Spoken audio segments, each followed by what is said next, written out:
This page is the front cover of the inaugural issue of Dreamcast Magazine, Volume 1, dated November 20th, 1998. The cover star is Sonic the Hedgehog, showcasing his new 3D look for the upcoming Sonic adventure, which is listed under its development title, Project Berkeley. The magazine highlights a special feature on the Dreamcast launch, calling it a bargain guide, packed with prizes. Featured games include Virtua Fighter 3TB, Sega Rally 2 Feet, and Get Bass. New Dreamcast titles being announced are teased, such as Space Griffin, Little Dream, and Carrier. Other mentioned Dreamcast games are Evoland, Genetic Space, Evolution, Blue Stinger, R's Dining Table 2 Feet, R No Shokutaku 2, NetTurf, Seventh Cross, and Pen Pen Trisalon.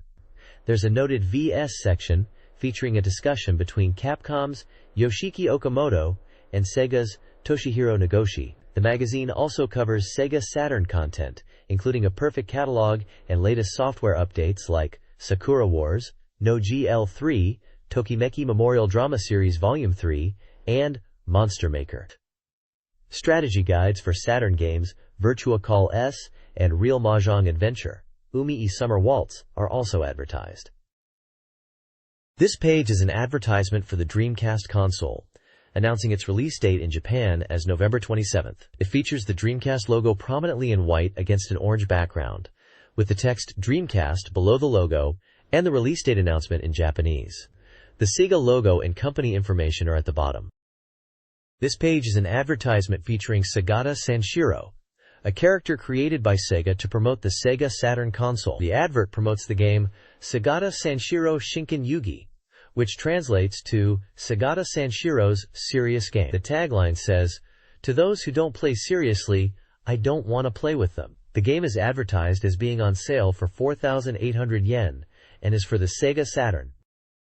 This page is an advertisement for Falcom Classics 2 on Sega Saturn, a compilation game featuring YS2, Temple of the Sun, Azteca 2. The ad highlights two versions available for simultaneous release: a premium limited edition including a CD-ROM with game music, original image files, and a special picture label priced at 6,500 yen, and a regular edition for 5,800 yen. The game leverages the Saturn's capabilities with enhanced graphics and BGM, recreating the opening and ending movies of YS2, game event scenes, and character dialogue, with voice acting for a more immersive experience. As a bonus, early purchasers who send in postcards will be entered into a lottery to win one of 1,000 original Wise character telephone cards. The advert is by Japan Victor Company, Limited.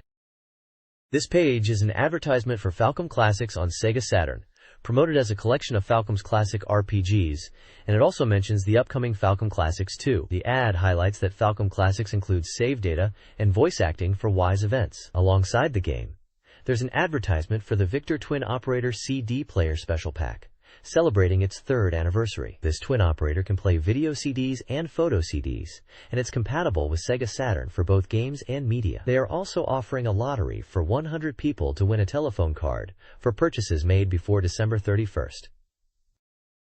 This page is the contents page for the inaugural issue of Dreamcast Magazine, dated November 20th, 1998. It lists feature articles about the Dreamcast console itself, interviews with Sega and Capcom staff, and previews of upcoming games. Game previews include Shenmue, listed under its working title Project Berkeley, Sonic Adventure, and Virtua Fighter 3TB. The Hot Information section lists forthcoming titles such as Evolution, The World of Sacred Device, Blue Stinger, Incoming, D2, July, Sengoku Turb, Seventh Cross, Pen Pen Triicelon, Godzilla Generations, Monaco Grand Prix Racing Simulation 2, and Puyo Puyon.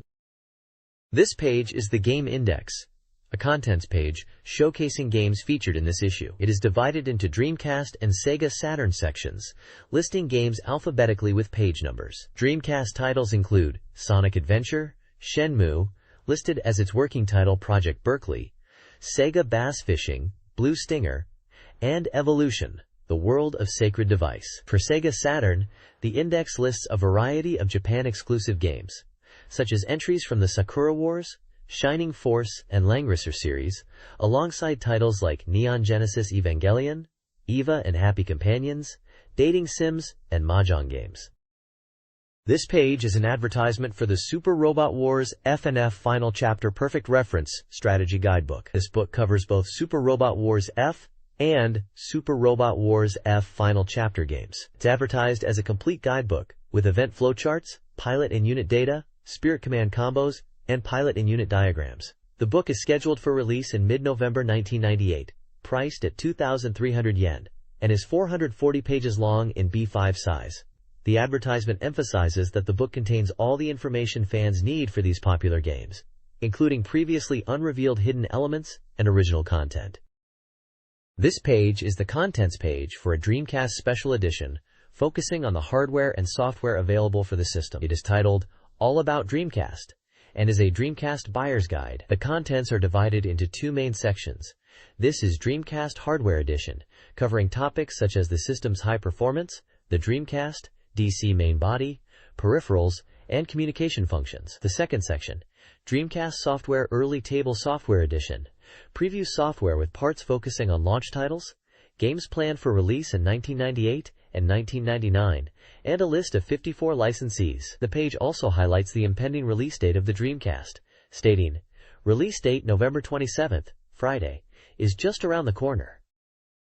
This page is focused on the release of the Dreamcast console, announcing its launch date as November 27th, with a price of 29,800 yen. It highlights the Dreamcast as a next-generation, high-performance machine designed to surpass previous consoles and introduce a new era of entertainment centered around play and communication. The page details the console's technical specifications, emphasizing its powerful SH4 processor from Hitachi, Power VR2 DC graphics engine from NEC, super intelligent sound processor, and GDROM media. It also mentions the inclusion of Microsoft Windows CE custom version as the operating system, and features like trilinear filtering and bump mapping for enhanced graphics. The Dreamcast is presented as a product of cutting-edge technology, combining expertise from various companies like Yamaha and Microsoft, aiming to deliver a new level of gaming experience.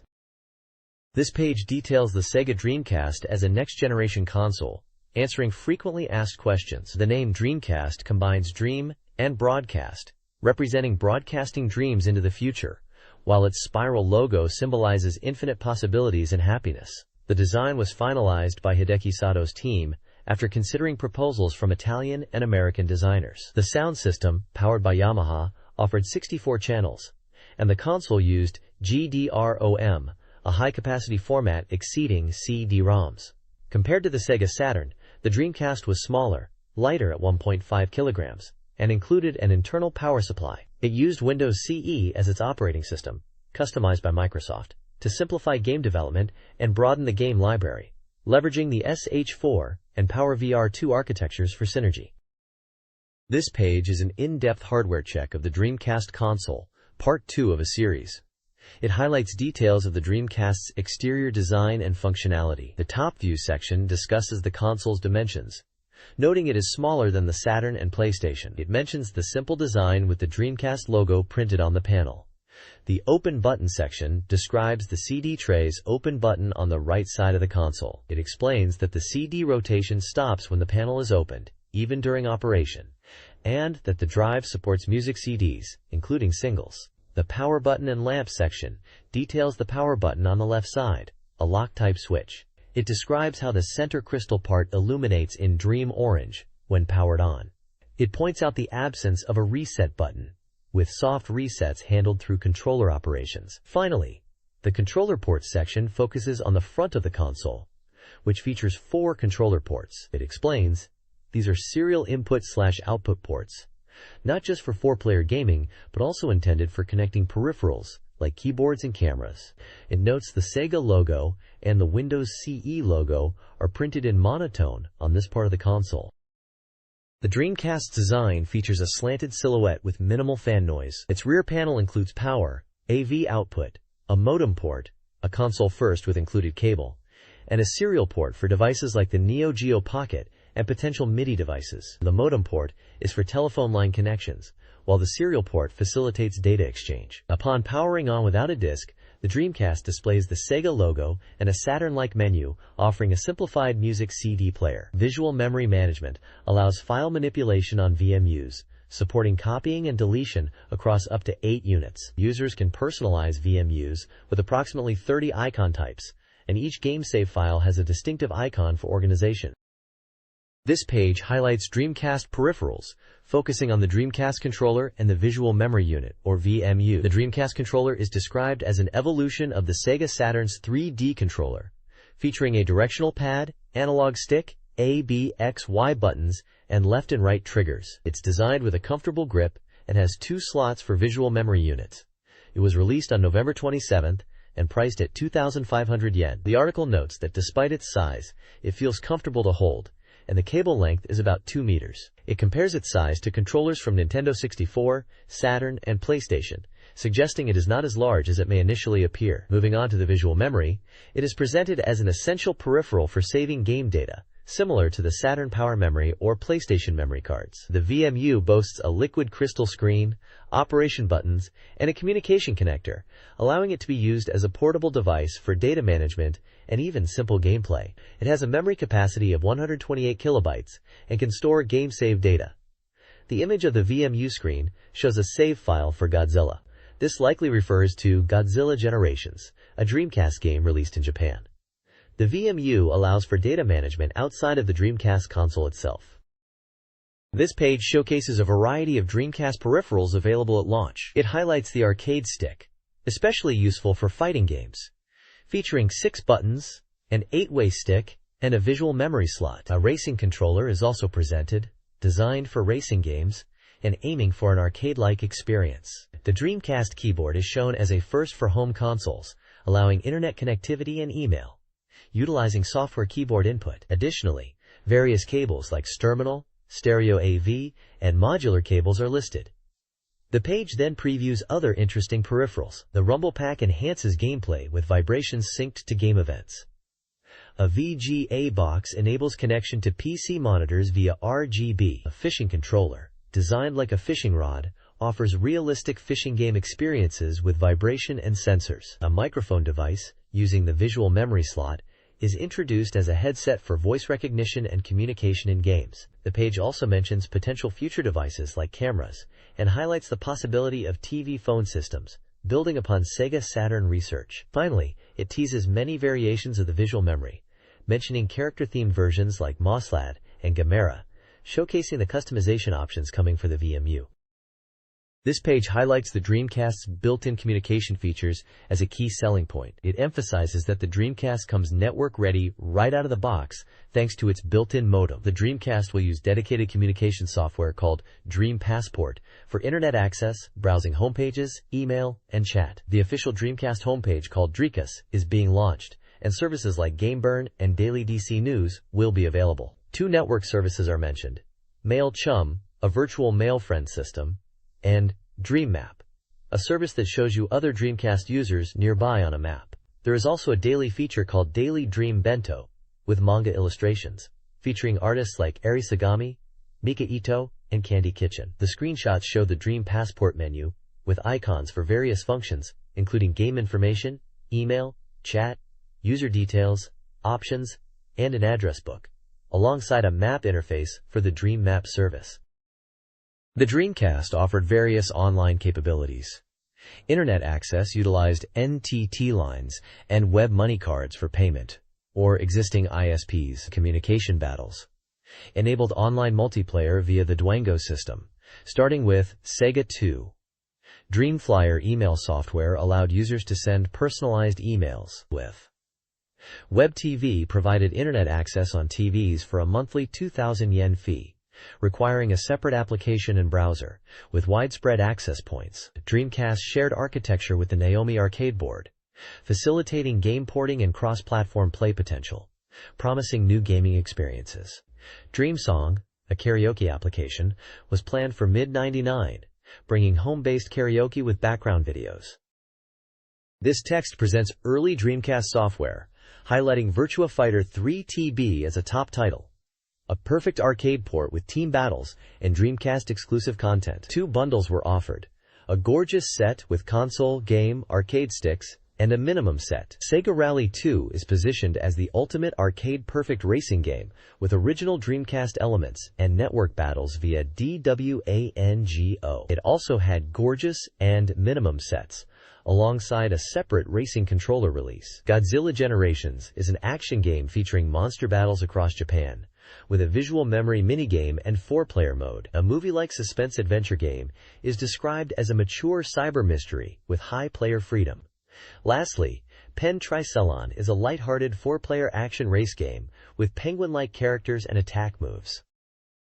This page previews highly anticipated Dreamcast games releasing at the end of the year. Headlining December 17th is Sonic Adventure, a 3D action game from Sonic Team with 6 playable characters, costing 5,800 yen. December 3rd sees the release of Blue Stinger, an action-adventure game for 5,800 yen. Get Bass 2, a cinematic SF shooting game, arrives on December 10th, also for 5,800 yen. A pack December 23rd features Inka Mingen, a shooting game. 7th Cross Evolution, an organism evolution RPG. Evolution, Eternal Dungeons, a 3D RPG with procedural dungeons. Monaco Grand Prix, Racing Simulation 2, a realistic F1 racing game. And Tetris 4D, a polygon-based Tetris with 4-player mode, priced at 4,800 yen. All other games are priced at 5,800 yen. The Dreamcast's year-end lineup is presented as strong and diverse, offering engaging titles across action, adventure, RPG, racing, puzzle, and shooting genres. This Dreamcast special feature previews upcoming games slated for release in 1999 and beyond. Highlights include Cyber Troopers Virtual on Oratorio Tangram, a Sega arcade port versus battle simulation, aiming for arcade perfection. Capcom's survival horror, Biohazard Code Veronica, Resident Evil Code Veronica, is set to push Dreamcast's graphical limits. GameArts presents Grandia 2, a polygon-based RPG with real-time lighting and immersive 3D. NEC Home Electronics Action RPG Sengoku Turb and Sega's Action RPG Climax Landers, Timestalkers, VM compatible, are due January 1999. Hudson's Kita E, White Illumination, a travel communication adventure, and Sega's Chohaya Golf with a My Club system are planned for February 1999. Compile's puzzle action game Puyo Puyon, with 108 chains, arrives in March 1999. Other titles mentioned for 1999 include Warp's Cinematic Action RPG D2, Sega's Soccer Simulation, J-League Pro Soccer Club Wotsukuru, and Baseball Management Sim, Professional Baseball Team Wotsukuru. NEC Interchannel's Raising Sim, Mercurius Pretty, and Ping Kiz's Simulation RPG Harukaze Sentai V-Force Isen no Mukuni, working title, have unconfirmed dates. Dreamcast's 1999 lineup started in January with Speedbusters Racing. February followed with diverse genres, including horse racing simulation, digital horse racing newspaper, flight simulation, aero dancing, fishing, Get Bass, snowboarding, Cool Borders, and racing, Buggy Heat. March offered Mahjong, Golf, Entertainment Golf, Sumo, Grand Sumo, Shooting, Shien Ryu 2 inches, Action, Dynamite Robo, and Fighting, King of Fighters. Spring brought fighting action, Psychic Force 2012, Hiryu no Ken Ritsuden, the upcoming Shenmue, Project Berkeley, Action RPG, Elemental Gimmick Gear, Action Adventure, Little Dream, and Action Shooting, Space Griffin. Summer featured 3D Action Adventure, Rayman 2 inches, Simulation RPG, Nijiro Tenshi, Raising Simulation, Akihabara Denu Gumi Patapis, Wrestling, Giant Graham, Monster Simulation, Monster Breed, and Adventure Action, Power Stone. Undecided titles included Simulation, Zheng Wen Sangokushi, Horror Adventure, Carrier, Brave Knight, Gundam, and F1 games. Dreamcast Magazine highlighted the exciting lineup, network features, and Naomi arcade integration. This page previews Dreamcast games from its 54 licensees as of October 25th. Anticipated titles are speculated for Namco, possibly Tekken, Konami, music and Tokimeki Memorial-style games, and Atlas, Shin Megami Tensei series. Capcom is officially entering the market, hinting at a new Biohazard, possibly Code, Veronica, and a fighting action game. Game Art's Grandia 2 and Taito's Psychic Force 2012 are also highly anticipated, with questions around Dreamcast's arcade capabilities for Taito's Wolf system. While Square has no current plans, Sega is interested. Enix will consider Dreamcast if it gains popularity. Chunsoft's Machi 2 and Banpresto's Super Robot Wars are potential titles. The NAOMI arcade board suggests arcade hits like Power Stone, Dead or Alive 2, and Crazy Taxi from companies like Treasure and Tecmo may appear on Dreamcast. Screenshots of Resident Evil Code, Veronica, and Shin Megami Tensei are also featured.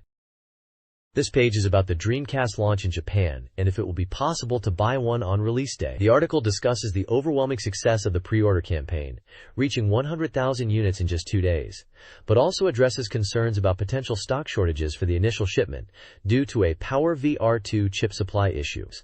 Sega officially commented on the situation, stating they aim to ship 1 million units within the year, despite the initial setback, and are trying to maximize production. Pre-order bonuses are mentioned, which include a Yumikawa special strap, a handkerchief drop campaign, and a points system. The article advises checking with stores directly about reservation availability and discusses different retail channels, including specialty stores like Sega partner shops and department stores, convenience stores like Lawson and Digicube, smaller retailers, and supermarkets such as Daiei, noting some might not be participating as specialty stores. The general message is that while demand is high and initial stock might be limited, Sega is working to get Dreamcast consoles to consumers and encourages people to inquire at various retailers to try and purchase one. This page is titled, Countdown to Dreamcast, and it's the first part of a special continuous interview series. The page features an interview with Shoji Utsumi, who is the Deputy General Manager of Sega's Consumer Software Business Division. The interview is about the change Sega is undergoing with the Dreamcast launch, which is only 21 days away. They are discussing Sega's new producer system and how it will impact game development. Games like Sonic Adventure and Shenmue, previously known as Project Berkeley, are mentioned to illustrate the new approach Sega is taking. The Dreamcast launch date mentioned is November 27th. This page is from a special serial interview titled, Countdown to Dreamcast Volume 1, featuring Kunihito Utsumi. The headline suggests new announcements are coming early next year, and early realization of cooperation with the NAOMI arcade board. The page features images of the Dreamcast and the NAOMI arcade system board, along with screenshots from what appears to be a baseball game. The interview discusses the Dreamcast's initial game lineup and future plans, including leveraging the power of the NAOMI arcade hardware. The baseball game shown is mentioned as Dynamite Baseball 98, highlighting the potential for arcade-quality sports titles on the Dreamcast. The interview also touches upon Sega's producer system and their strategy for game development, as well as their overseas approach, particularly in America and Japan, comparing the market differences and Sega's position against Sony. Utsumi emphasizes the importance of conveying the creator's level of Sega games to users and ensuring that good games are recognized and sold well. He mentions that Sega's overseas development base is using WinC, and they are confident in showing great titles to the overseas market. This page is a Dreamcast Magazine launch anniversary advertisement announcing a huge giveaway for 4 consecutive issues. There are various Dreamcast peripherals, software, and telecards being offered as prizes. Section A is for visual memory units with 100 winners. Section B is for racing controllers for 30 winners, mentioning they are perfect for racing games like Sega Rally 2 Feet. Section C is for arcade sticks, also for 30 winners, ideal for arcade-style gameplay. Section D offers Dreamcast keyboards for 20 winners, highlighting their use for internet and email. Section E is for Dreamcast software for 30 winners, asking readers to write their desired software title on a postcard, and mentions software titles expected in 1998. The screenshot shown is from Fighting Vipers 2 Feet.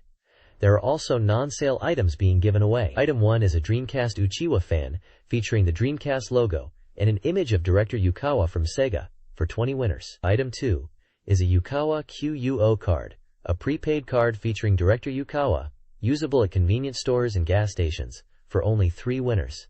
Finally, there are telecards, which are prepaid phone cards.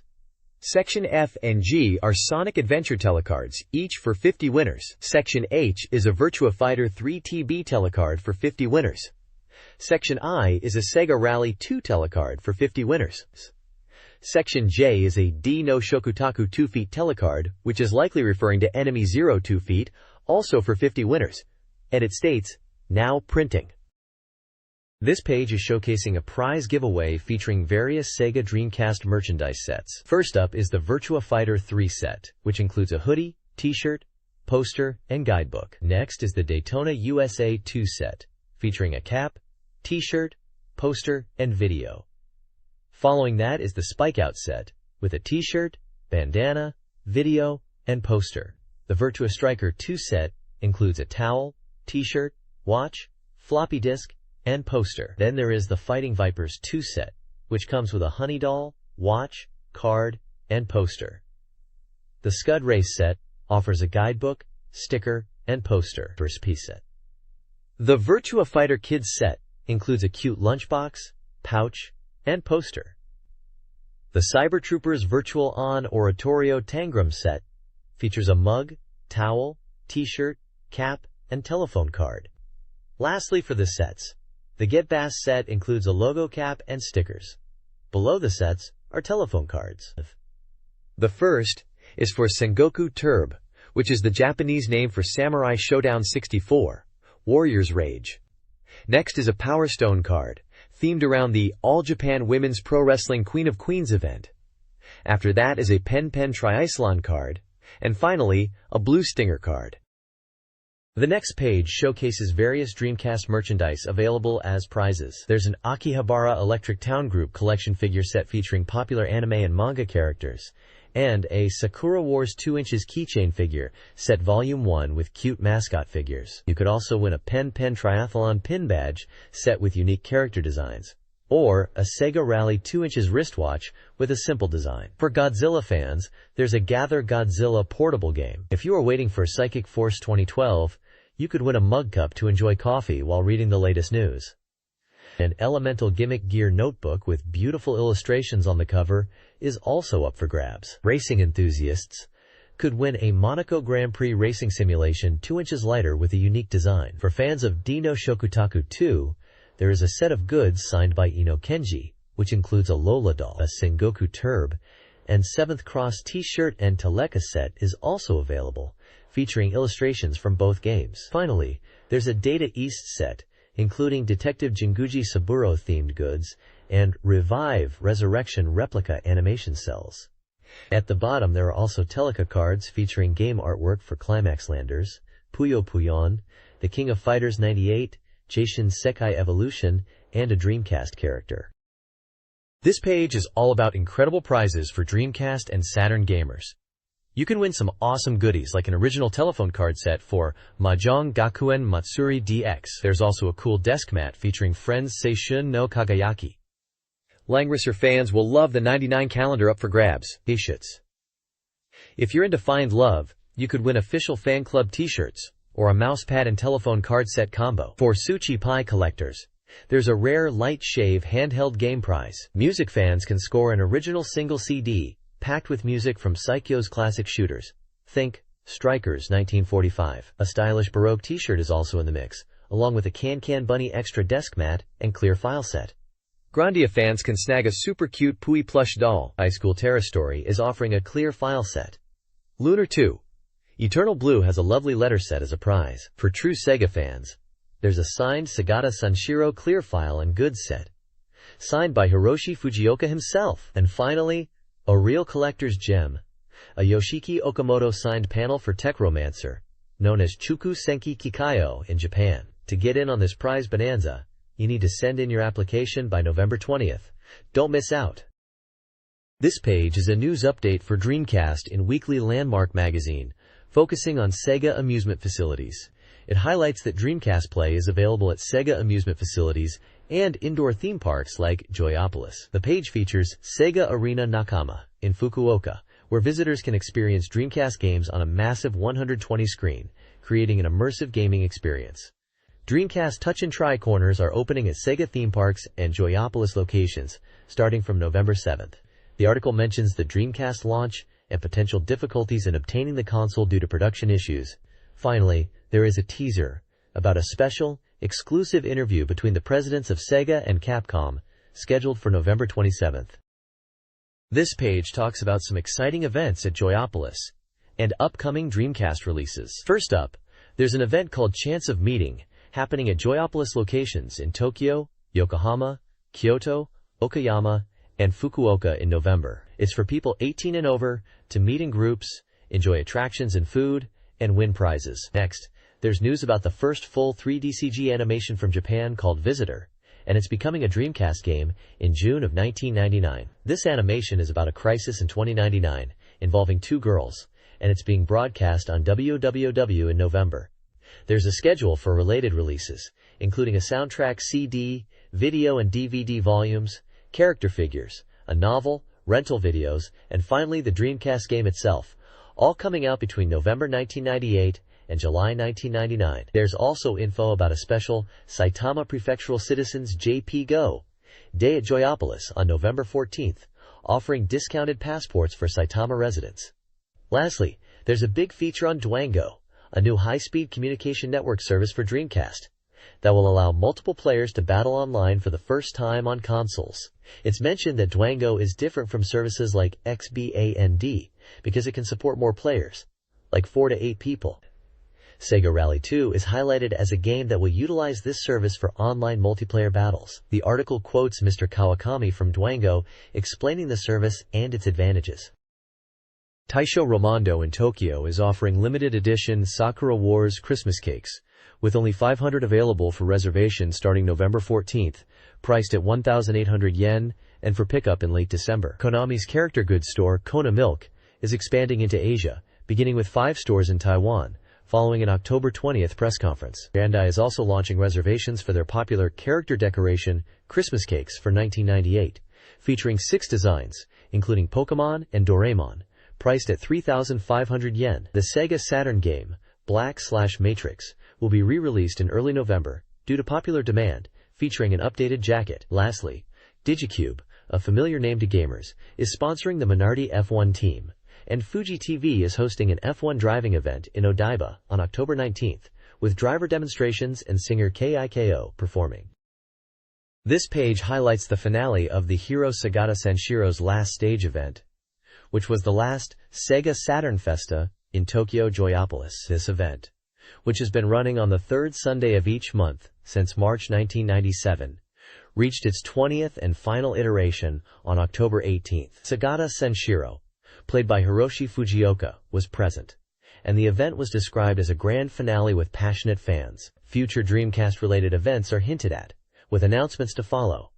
The page also includes advertisements for music releases. First, the Spike Out original soundtrack from Marvelous Entertainment is advertised as on sale for 2,625 yen. It's noted that the game is a popular arcade fighting game known for its 4-player simultaneous network battles. Next, there's an ad for Miki Imai's single Flowers from Warner Music Japan, priced at 1,020 yen and also on sale. Described as a medium ballad, it's her first new single in about a year. Then, Takahashi Tetsuya's Bedtown from Keon Records is advertised, costing 3,059 yen and on sale. It's mentioned for its lyrical messages and emotional vocals.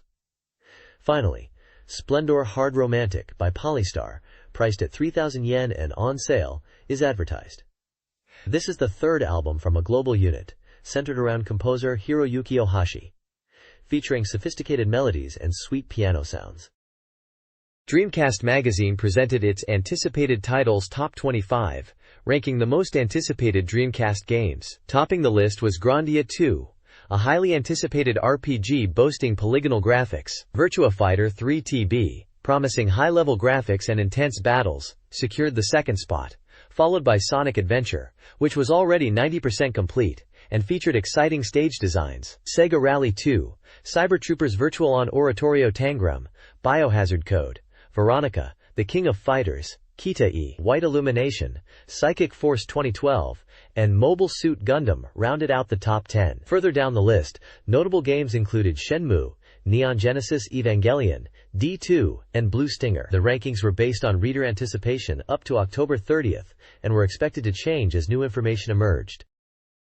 This page presents 2 game rankings. The Transplant Hope Top 20 Inches lists games readers want ported to new consoles, emphasizing the importance of older titles alongside new releases. Top games include Sakura Wars series, Final Fantasy series, Virtua Striker 2, version 98, Grandia, and Super Robot Wars series, showing a desire for classic games on modern platforms.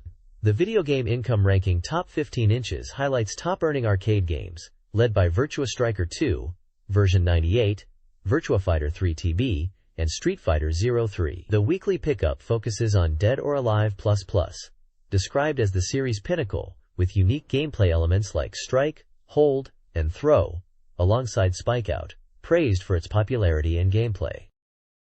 This page is a release schedule for Dreamcast software and hardware. November 1998 highlights the release of Godzilla Generations, Sega 2, and Virtua Fighter 3 TB. Looking ahead to December is Sonic Adventure.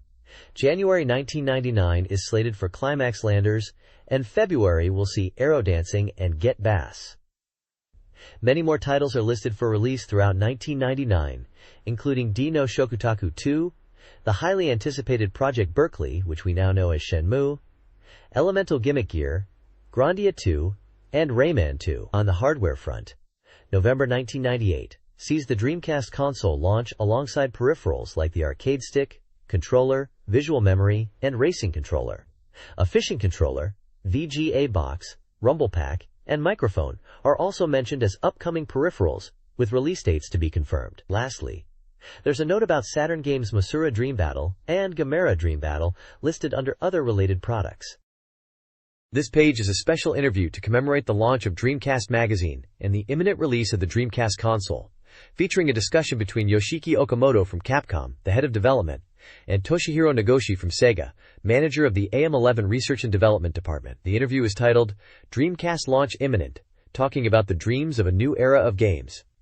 The discussion revolves around the Dreamcast launch event and the potential of this new hardware to bridge the gap between home and arcade gaming. Okamoto is surprised by the Dreamcast's price point, stating that starting at around 20,000 yen without incurring losses is significant. They discuss the development process and mention games like Resident Evil 2 Inches, Biohazard 2, and Sega's arcade hits like Outrun and Virtua Fighter, in the context of how arcade and home games are becoming connected on the Dreamcast. Nagoshi also humorously recalls playing Ghosts and Goblins, Makaimura, series music during a presentation, suggesting a playful and somewhat chaotic development environment. This interview with Capcom's Yoshiki Okamoto details their enthusiastic support for Sega's Dreamcast launch. Okamoto highlights the console's power, stemming from the Naomi arcade board, showcasing games like Power Stone and Biohazard Code Veronica. He considers the 29,800 yen price reasonable given its advanced capabilities, granting it an edge over competitors. Okamoto notes a positive industry shift towards collaboration and human connection, praising Sega's new president and their dedication to the Dreamcast, contrasting it with the Saturn era. He expresses Capcom's strong belief in the Dreamcast's future and their commitment to realizing its full potential. The page includes images of Okamoto, game screenshots, and a photo of Okamoto with Sega's president, reinforcing Capcom's partnership and excitement for the Dreamcast.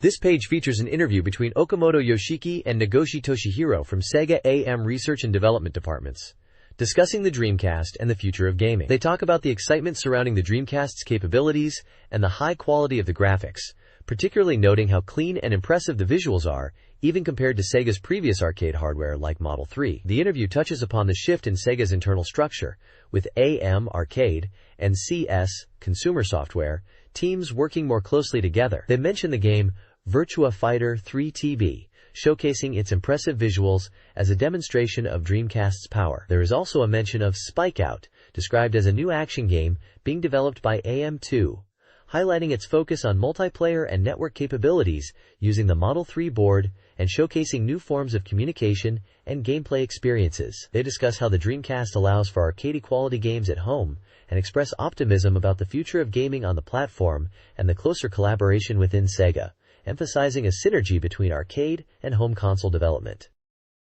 This page discusses the upcoming Dreamcast launch and features an interview with two developers.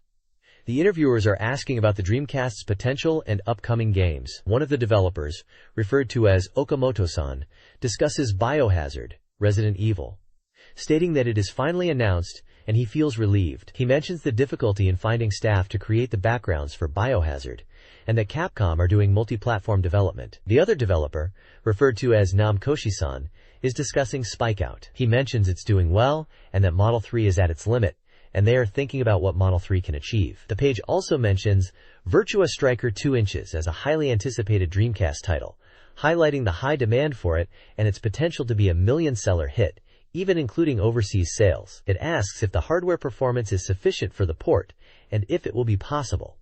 There are screenshots from Virtua Striker 2 Inches showing in-game action. The text around Virtua Striker 2 Inches describes it as a popular arcade game that is expected to come to home consoles, emphasizing the need for Sega to make sure the game experience translates well from arcade to home, specifically mentioning controller compatibility and the importance of bridging the gap between arcade and console gaming for a new gaming experience. In an interview titled, "Arcade and Dreamcast Linkage is a Big Weapon," Okamoto Yoshiki and Nagoshi Toshihiro discuss the strategic advantage of arcade and Dreamcast collaboration.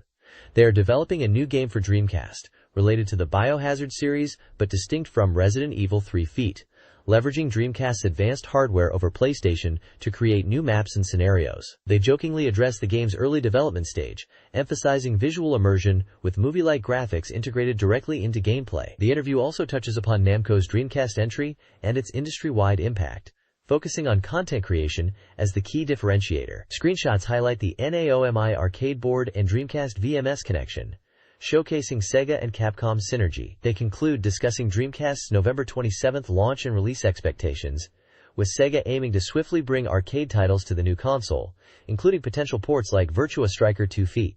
The interview took place in Tokyo on October 8th.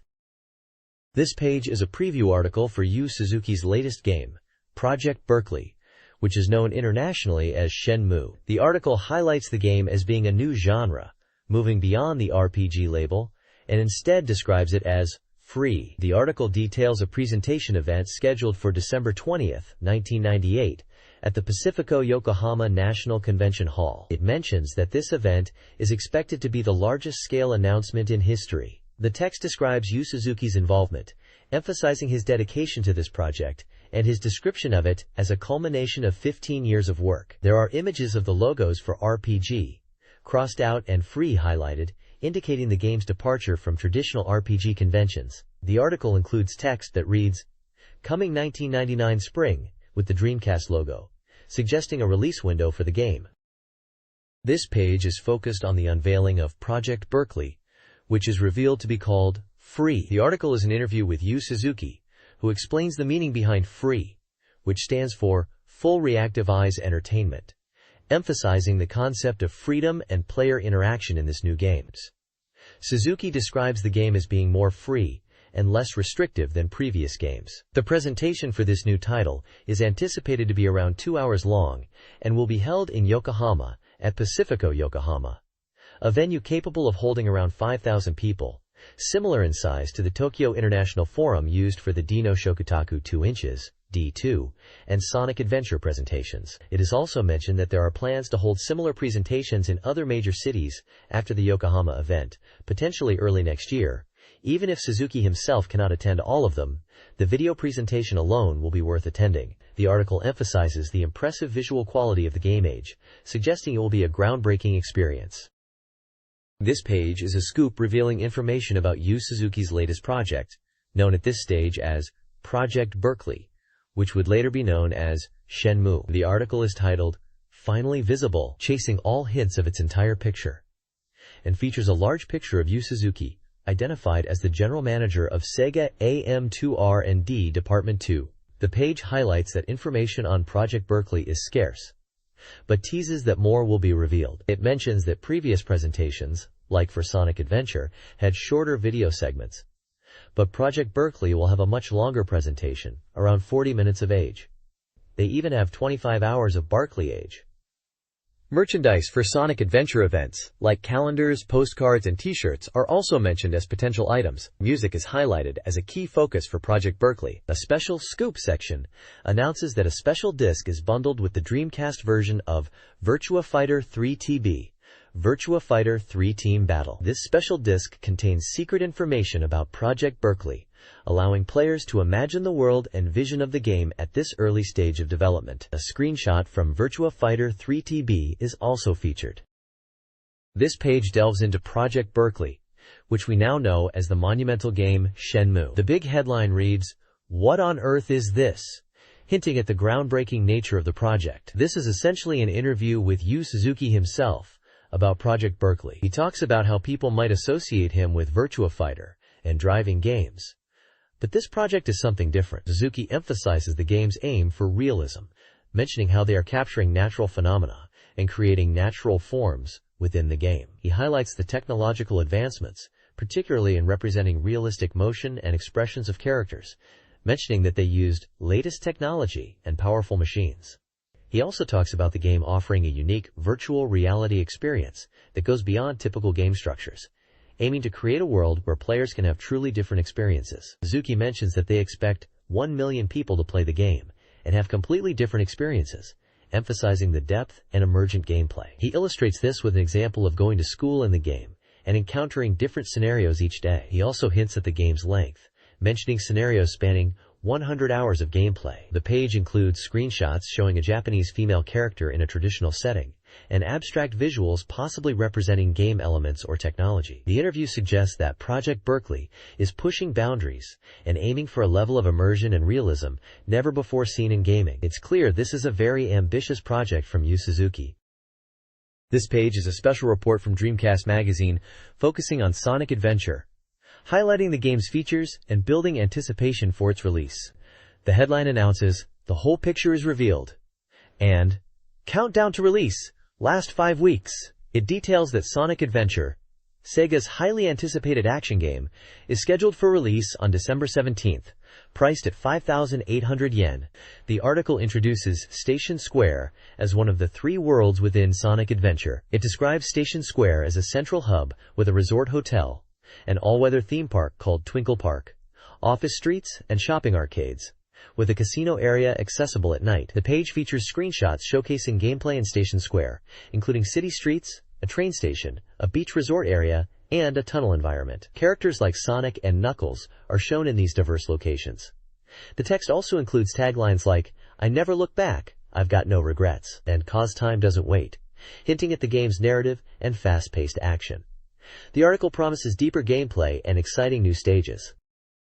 This page focuses on the Casino Polis stage from the upcoming Sonic Adventure game, which it describes as a sleepless city that opens at night. The stage is presented as a vibrant and colorful action zone filled with neon lights, resembling a gorgeous gambling palace inspired by Las Vegas, featuring large pinball and slot machines. The article highlights how Sonic Adventure features expanding adventure fields, with Casino Polis being part of Station Square, the largest of these areas. It notes that the Casino Polis stage has connections to a pinball stage and even a stage themed after Nights into Dreams. Exciting for fans. The page also announces new facts about the game, including the appearance of Chow and their A-Life system, allowing players to transfer visual memories to them. Furthermore, there's a Sonic Team Q&A section promising to reveal surprising details about the game. Finally, it promotes the release of Sonic Team's first best album, Power Play, launched on November 6th, featuring commentary from the CS Sound team, and includes a photo of 3 Sonic Team members. This page is a preview of Sonic Adventure. It introduces the game's structure, dividing it into 3 main adventure fields, from which action stages branch out. The story follows Sonic and friends as they explore these worlds. The page highlights the adventure fields, which include Mystic Ruin and Station Square, where events and interactions happen, leading to action stages. The action stages mentioned and showcased with screenshots are Speed Highway, Casino Polis, Twinkle Park, Emerald Coast, Red Mountain, Lost World, Ice Cap, and Skydeck. The preview also touches on the storyline, mentioning a reunion scene between Sonic and Tails, and the initial plot point, where Sonic encounters a liquid life form in Station Square, and Tails crashes his plane on Emerald Coast, setting up their re-encounter and adventure.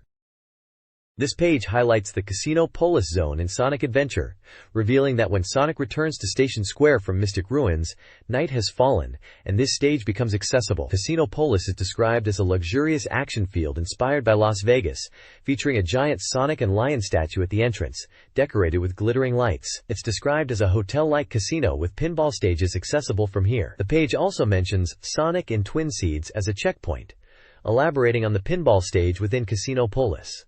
It mentions that there are 2 types of pinball stages, one featuring nights as a theme. The text notes this will be pleasing to fans. The Sega Saturn section describes Nights as set in Twin Seeds, the town in the final dream of Nights, and that the seaside tower, a symbol of Twin Seeds, is central to the stage. The From Sonic Team section discusses the pinball stage again, mentioning that out of the 2 pinball tables in Casino Polis, one is themed after Nights into Dreams. It states that Twin Seeds and Nightmare are partially mixed into the design, and that fans of Nights will appreciate the gimmick. This page highlights Sonic World and the Station Square stage in Sonic Adventure, emphasizing that it's full of secrets. It describes Station Square as a brand new adventure field following Egg Carrier, a hybrid city combining a business city like New York with a resort like Hawaii.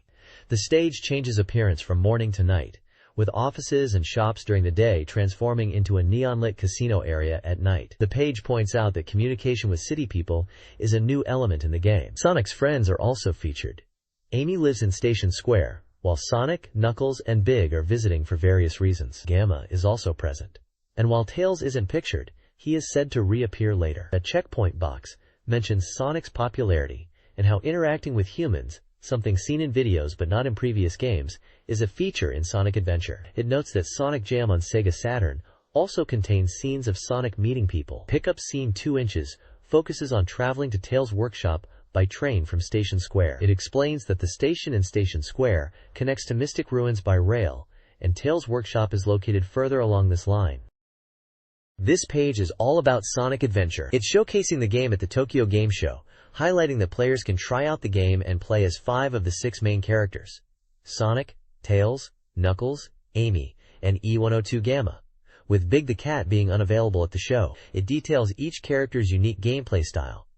Sonic focuses on speed with his spin dash and homing attack. Tails can fly and use snowboarding. Knuckles can punch and glide. Amy uses her hammer. And E102 Gamma has time-limited gameplay. The page also introduces the cow, calling them A-life creatures, highlighting their mysterious nature and how they interact with players in the cow garden. You can raise Chow by rescuing animals and taking them to the cow garden, and they evolve based on their interactions and the animals you give them. The Chow garden is accessible from action stages and station squares. It also mentions taking Chow data to the visual memory and outside via RPG-style elements, where you can exchange data and battle. The page notes that Chow eggs are sold in town shops. Sonic's Adventure, Checkpoints Here, is a web page highlighting gameplay in Sonic Adventure for Dreamcast. Scenes showcase Station Square, Hotel Beach, and Emerald Coast, featuring Sonic, Tails, and Gamma. Checkpoints provide gameplay hints, like destroying cages with Gamma in Emerald Coast and accessing the casino at night, hinting at a winner zone with pinball. The page includes a Sonic Team Direct Hit Q&A. Questions cover fishing controller support for Big, not currently supported. Accessibility of Chao Gardens, easily found with eggs in various locations including adventure stages. Casino gameplay. Casino Polis features 2-player, ring acquisition, pinball and slots, focused on main game not Nights elements. And town conversations, possible for atmosphere, RPG-like, but not deep. This page is an advertisement for the Sonic Team Best Album Power Play CD, which is on sale now. It is promoted as essential for Sonic Team fans and features a CS Sound Team special interview. The page mentions that this is a best album that goes beyond just game music and can be enjoyed as pure music. The page includes interviews with 3 Sonic Team members: Makino Koji, sound management and producer; Sasaki Tomoko, sound creator; and Hagitani Takahiro, sound director. They discuss the process of creating the album, selecting songs from Sonic CD onwards, and aiming for a sound that is fresh and enjoyable outside of the games themselves. They mention wanting to present the Sonic Team sound, and believe this album represents the direction of the Sonic Team sound team.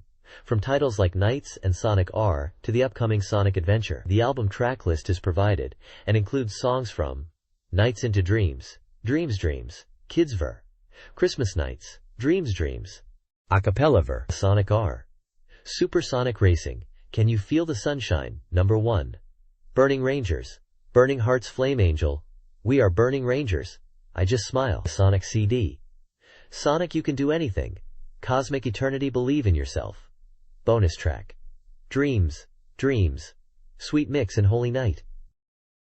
This page is a Dreamcast feature focused on Virtua Fighter 3 TB, proclaiming it as the #1 title for the system. It's counting down the days to release, with just 21 days remaining.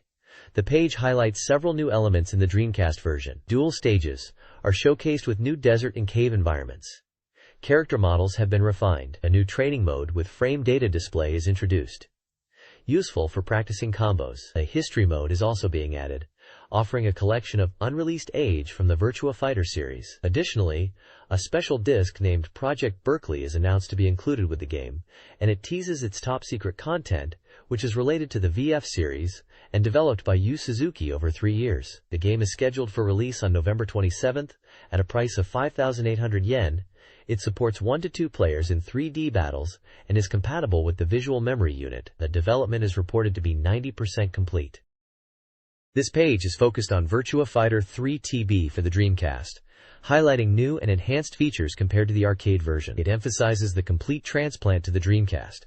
One key feature is the viewpoint change function during CPU battles, offering 4 camera angles. The Dreamcast version also includes an original history mode, which lets you view the Virtua Fighter series history from the first game up to VF3 in CG movies. A special disc is included with VF development CG and age from Project Berkeley, which we know became Shenmue. The page also announces the first public reveal of a new Dreamcast character, Xuan-Di, and new stages like the desert stage for Wolf and the cave stage specifically for VS battles. Other features detailed include the joystick key assignment screen, allowing players to customize controls, normal and ranking modes, memory card support for saving scores, and an option mode to adjust various settings such as difficulty, round count, and stage selection. This page is an in-depth character analysis of Virtua Fighter 3 Team Battle, VF3TB, for the Dreamcast, highlighting all 12 characters' thorough analysis. The page celebrates the Dreamcast version as being 90% complete and boasting visual quality that rivals and even surpasses the arcade version, particularly in color vibrancy. Character profiles are provided for Akira Yuki, known as Ketsujo Akira, using his full name, Lao-chan, Pai-chan, and Wolf Hawkfield. Each character section features a portrait image, gameplay screenshots showcasing their 1P and 2P models or costumes, and strategic gameplay advice. Akira Yuki is described as a close-range fighter with strong attacks and combo potential, though complex for beginners. Ketsujo Akira is highlighted as an advanced character with powerful strikes and throws. Lao-chan is presented as an expert in aerial combos and throws, emphasizing reading opponents' moves. Pai-chan is noted for her fast movements and stylish techniques, excelling in offense. Wolf Hawkfield is portrayed as having powerful throws and grappling moves, suggesting a strategic approach to outmaneuvering opponents. The article provides insights into each character's fighting style and strengths, offering a preview of the gameplay experience in Virtua Fighter 3 Team Battle on the Dreamcast. This page is all about Virtua Fighter 3 Team Battle for the Dreamcast, showcasing new additions to the game like guard motion and breaking techniques. It highlights the depth added to the fighting system with these mechanics, explaining how guard motion changes the defensive game and breaking techniques allow players to disrupt guarding opponents. The page profiles 4 characters. Jeffrey McWild, described as a powerful grappler for advanced players, emphasizing his strong basic moves and throws. Sarah Bryant, positioned as intermediate level, known for her beautiful and fast work, highlighting her mix of mid and low attacks and quick movements. Kagemaru is presented as a beginner-friendly, all-rounder ninja character, with strong aerial combos and versatile techniques, depicted as easy to use. Lastly, Jackie Bryant is also aimed at beginners, emphasizing his rushdown style and diverse middle attacks, showcasing his elbow spins and knee strikes as key offensive tools. For each character, both their 1P and 2P models are shown in screenshots, along with descriptions of their fighting styles and recommended player levels. The next page from Dreamcast Magazine showcases gameplay tips and character strategies for Virtua Fighter 3. It highlights 2 gameplay mechanics, diverse throwing techniques and escape maneuvers, explaining how these enhance the battles. Character profiles are provided for Xuan-Di, emphasizing his unique ability to modify moves based on the amount of alcohol consumed. Takarashi's profile focuses on his powerful 2-hit throws that can dominate opponents, while Lion Rafale is presented as a character with strong low attacks to destabilize opponents. Finally, Dural is introduced as a CPU-controlled character, with unpredictable moves and powerful throws. hinting at the challenging gameplay experience against this mysterious fighter. The page includes screenshots of gameplay to visually illustrate the described techniques and characters. Virtua Fighter 3 Team Battle for Dreamcast is highlighted as a faithful recreation of the Model 3 arcade version, boasting enhanced visuals and features. The Dreamcast version introduces dual stages, altering backgrounds and music in CPU, and versus battles with stages like Gymnasium and Desert. Walls, a new VF3 feature, are implemented with semi-transparent rendering. Stage gimmicks, interactive elements in stages such as Gymnasium and Subway, enrich gameplay. A developer interview expresses strong confidence in the game's quality and visual fidelity, praising the Dreamcast's graphics and smooth animations. The next issue will reveal details on Ayakasu Koro and Minami no Kojima stages. Virtua Fighter 3 Team Battle is in final checks and will release in 21 days, with more details and a special feature in the next Dreamcast Magazine.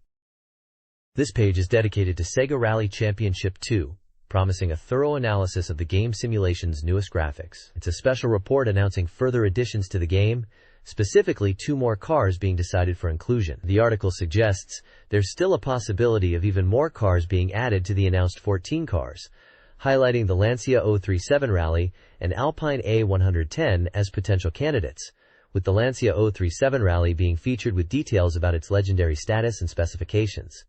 The report states the Dreamcast version of Sega Rally 2 is at 60% completion and will be thoroughly analyzed in comparison to the arcade version. It also mentions the release date is planned for November 27th, and it will be playable for 1 or 2 players. The article also lists the cars currently decided for the game, including Toyota Corolla WRC, Mitsubishi Lancer Evolution V, Subaru Impreza WRC, Ford Escort WRC, Peugeot 306 Maxi, Lancia Stratos, Toyota Celica GT FOUR, ST205, Lancia Delta HF Integrale, Toyota Celica GT FOUR, ST185, Mitsubishi Lancer Evolution IV, Subaru Impreza 555 4-door, Renault Maxi Megane, Fiat 130.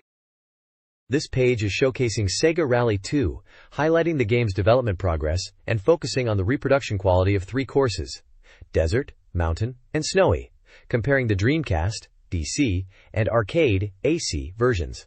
The page mentions that the game is still under development, at 60% completion, and object density is still being worked on. For the Desert course, the text points out that while the atmosphere is similar, object placement and background detail are key differences between the versions, especially noticeable in the far background and checkpoint signs.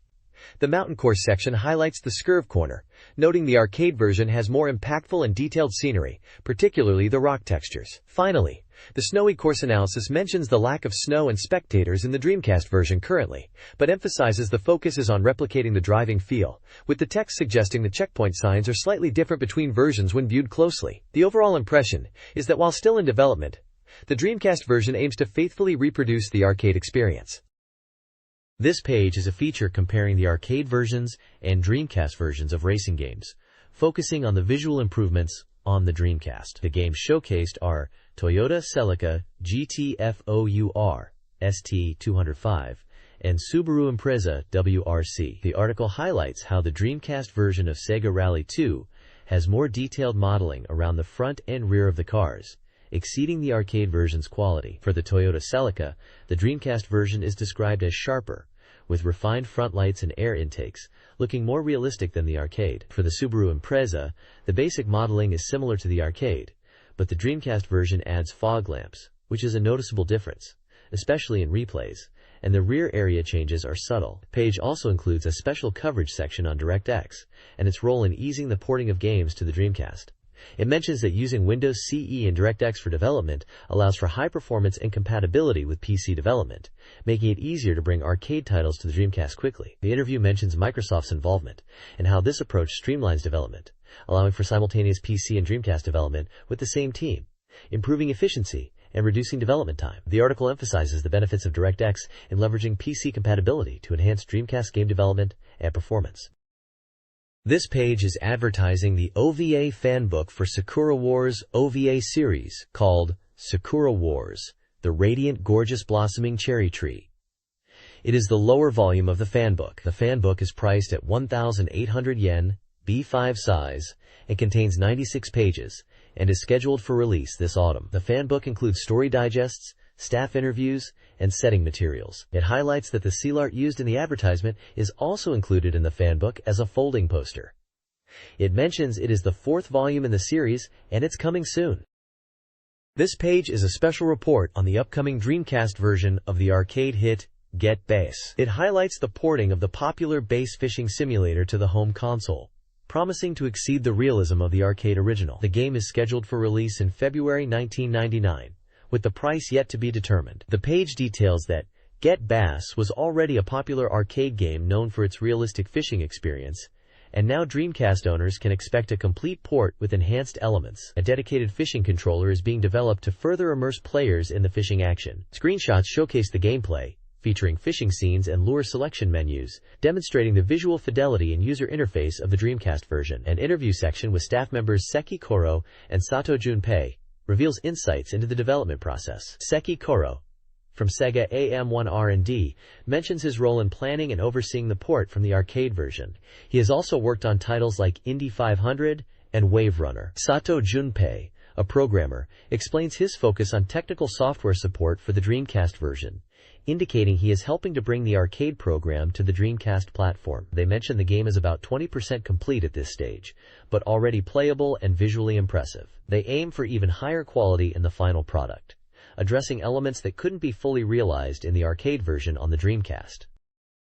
This page is focused on the Dreamcast version of the arcade game Get Bass, titled Dreamcast Get Bass. The article questions if the quality of the arcade version can be replicated on Dreamcast, particularly concerning the graphics coming from the Model 3 arcade board. The article states that visually, the Dreamcast version is very close to the arcade and already 20% complete, suggesting further quality improvements are expected. There's a Q&A section with developers.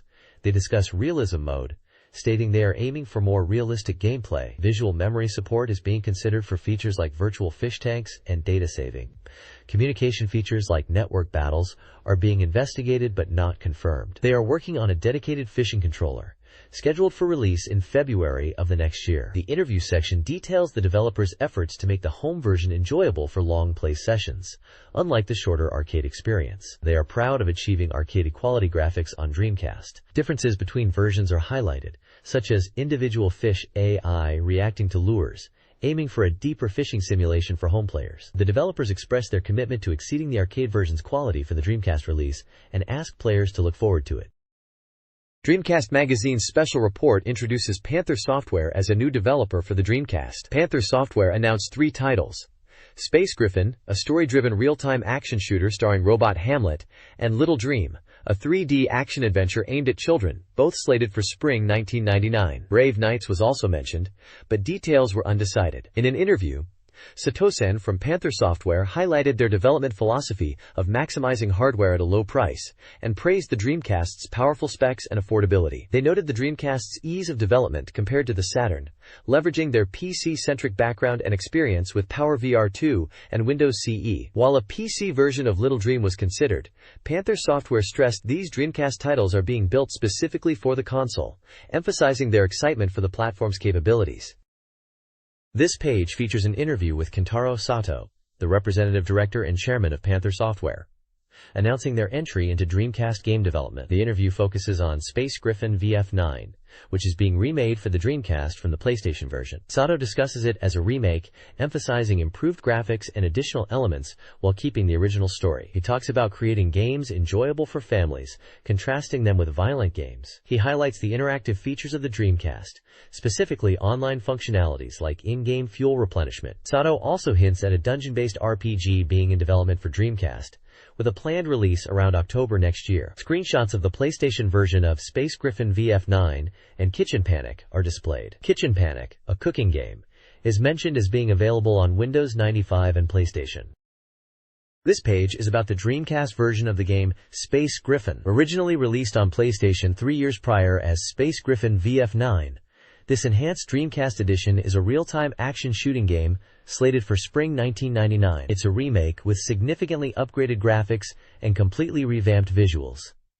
The story centers around a mystery within the massive lunar construction Hamlet. Players control the variable form Mecha, VF Griffin, which can transform into 3 modes: Ambat, Assault, and Cruiser, altering combat abilities. The Dreamcast version, boasts improved graphics, newly drawn event scenes that are OVA quality, and full voice acting featuring well-known voice actors. Notably, this version introduces communication functionality, allowing players to engage in online battles using customized mecha.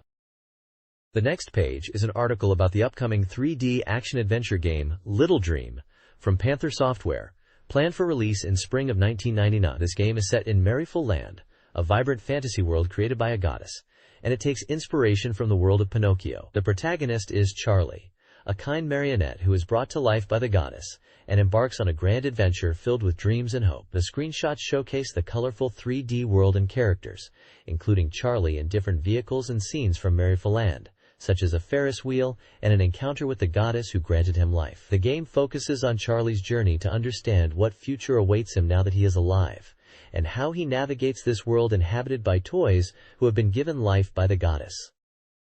This page is a preview for the Dreamcast game Carrier, an action-adventure horror title developed and published by Jaleco. The game is described as a sensory horror game and is Jaleco's first entry into the Dreamcast market. The text highlights the game's unique multicast system, promising a new kind of tension and fear not found in other adventure games. The game is set on a spaceship where a virus outbreak has occurred, transforming people into monsters. The player character is described as a carrier, or infected person, who must survive, understand the truth behind the outbreak, and fight off hordes of enemies. Gameplay focuses on resource management, combat, and making critical decisions to survive. The screenshots show in-game scenes featuring characters with weapons facing zombie-like enemies in a spaceship environment. At the time of this preview, the release date and price were still to be determined.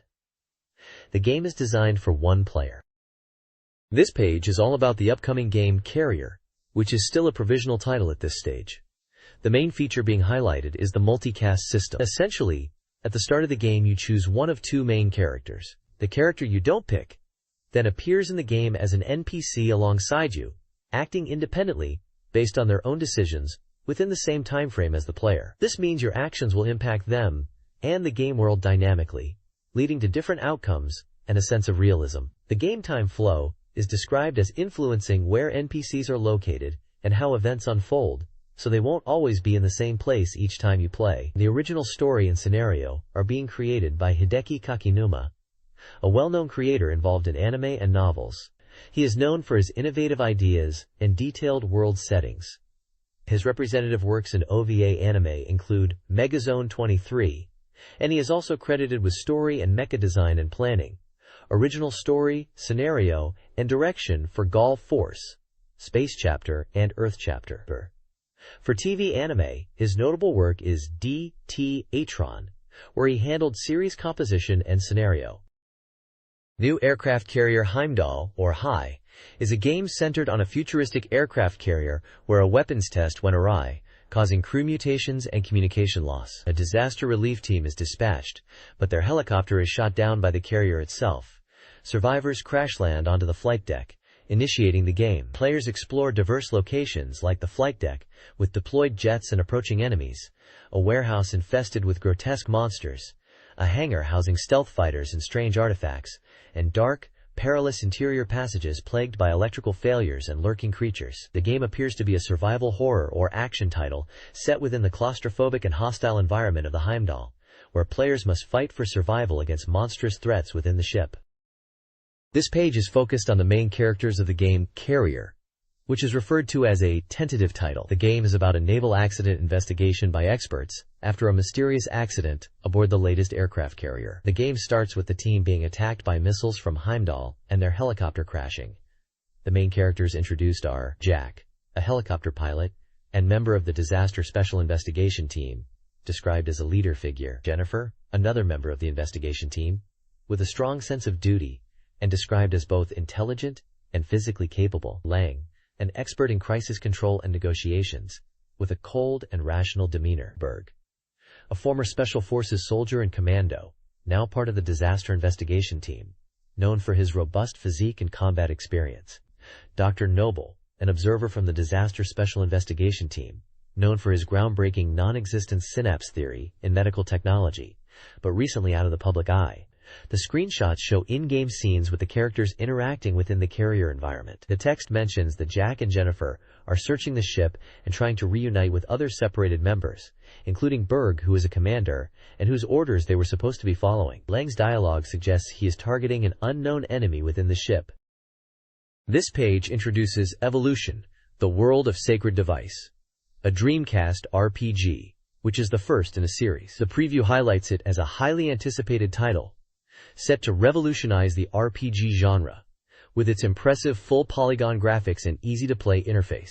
It mentions key gameplay elements like the action meter for strategic battles, and Auto Maze Dungeon, which changes every time you enter. The article emphasizes the Psyframe, ancient mechanical devices that the player characters utilize as weapons, enabling powerful special moves in combat. Screenshots show the main characters Mag, Linear, and Gree in battles and exploring the game world. The game is rated at 80% completion and is slated for release on December 23rd, priced at 5,800 yen, as a single-player RPG developed by STI Ing and published by Sega/Especially. The text suggests an exciting adventure in a world of advanced mechanical civilization, with explorers venturing through ruins.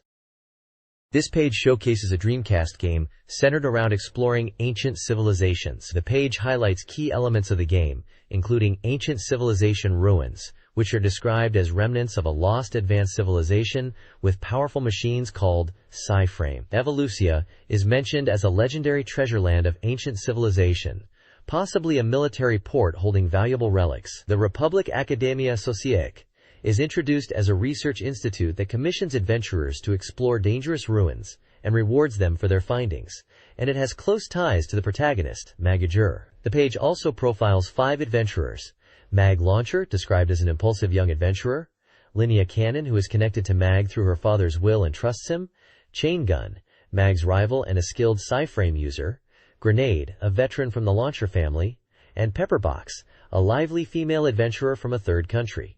These characters are likely playable or important figures within the game's world. The page uses screenshots and character portraits to illustrate the game's setting and characters, suggesting a blend of adventure and exploration within a mysterious ancient world. This page showcases the Dreamcast game Panam Town. Welcome to Panamn. It highlights the game's vibrant full 3D world and smooth 360-degree camera control, emphasizing the immersive experience it offers. The page describes the game's opening scene in Panam Town, showcasing the nostalgic and peaceful scenery of the town, with buildings that evoke history. It mentions the main character Mag and scenes of daily life, including encounters with other residents and trucks in the town square, aiming to convey a contemporary worldview. The page then introduces the Society building, described as a large structure where adventurers gather. It mentions that players will engage in conversations with characters, take on dungeon exploration requests, and receive rewards for completing tasks. It also suggests encounters with rival adventurers. Finally, it features the Residence Launcher House, describing it as a magnificent mansion with a grand entrance where Mag and others arrive. The text suggests this residence belongs to the Launcher family, who gained wealth as successful adventurers but are now facing decline. This page previews Elemental Gimmick Gear, an adventure dungeon game for Dreamcast. Scene 3 showcases the interior of a house, highlighting the character Mag, reporting the results of a job, and expressing optimism. It emphasizes the detailed interiors and the ability to investigate the lives of Mag and others. Scene 4 shifts to dungeons and exploration, showing a world map for selecting locations. The Item Check section mentions clothing in a closet that hints at functional performance. A new fact is revealed about Evolucia, an item sought after by the Launcher family, suggesting a key plot point involving the 8th Imperial Army and conflict with Mag. The next page is a preview of the game featuring characters Gree and Mag. For Gree, his weapon of choice is described as an old-style gun. His special skill is cooking, and his personality is helpful. The page mentions that in the trial version, Gree uses a gun to attack and overwhelm enemies, hinting at his true nature being someone scary. His cooking skill is for restoring allies' health. When opening treasure chests, Gree helpfully explains the item obtained. For Mag, his weapon is a Psyframe. His special skill is Psyframe techniques, and his personality is easygoing. The page describes Mag's Psyframe attacks as powerful punches, utilizing fists and flames to strike enemies. Mag's personality is highlighted as carefree, unconcerned about failing explorations, and not focused on small details, but rather the big picture. This page delves into an analysis of character abilities and battle system details for the Dreamcast game Evolution, the World of Sacred Device, known in Japan as Shinki Sekai Evolution. It introduces the character Linear, a mysterious figure who utilizes peculiar abilities. Linear's weapon of choice is surprisingly a frying pan, described as a mundane tool she uses in combat. Her special skill is the ocarina, using its sound to confuse enemies, induce sleep, or even forcibly change their positions. Personality-wise, Linear is portrayed as very quiet and taciturn, barely speaking even when addressed by Mag, another character. The page also highlights the game's map system, revealing that the map overview dynamically updates to display only the areas the player has explored, ensuring a sense of discovery as players navigate dungeons. Furthermore, it details the battle system's emphasis on strategy. The turn order is not fixed, but dynamically changes based on characters' speed, positioning within formations, and the actions they choose to perform. An action meter visually represents the turn order. The formation system is explained as being crucial for defense and offense. Positioning characters in the front lines increases attack power and speed, but lowers defense, while placing them in the back has the opposite effect. Finally, the page unveils newly introduced monsters: Protoculus, Teiu Gokiburi, Emperor Cockroach, Fumu, Claymore, and Ashaya. This page is a preview for the Dreamcast game Blue Stinger. The page features a dramatic image of a futuristic city under attack from a UFO, with a beam of light striking down from the sky. The text asks, what did the catastrophe that struck Earth 65 million years ago leave behind in the world of 2018? It also describes the game as a work colored with cinematic entertainment, highlighting its movie-like presentation. The English title of the game is Blue Stinger, and it was released internationally on Dreamcast. This page previews Dino Island, a game set on an island near Mexico that emerged after a massive earthquake in the year 2000. The island, dubbed Dinosaur Island, is shrouded in mystery after initial government investigations were mysteriously concealed. 17 years later, people have secretly moved to a town built on the island, and geological surveys continue discreetly, amidst growing jungle and unanswered questions. The game features 4 main weapon types: handgun, plasma gun, napalm launcher, and stand rod. The handgun is described as a standard weapon, easy to use. The plasma gun fires plasma particles for a strong attack. The napalm launcher causes extensive fire damage, while the stand rod uses high-voltage electricity for close combat. The screenshots show gameplay in a 3D environment, with the player character, Elliot, navigating indoor and outdoor areas and encountering creature enemies. The game seems to emphasize adventure elements, with actions like swimming underwater and puzzle solving. The game is presented as a non-stop adventure, slated for release on December 3, 1998, priced at 5,800 yen, and for one player only.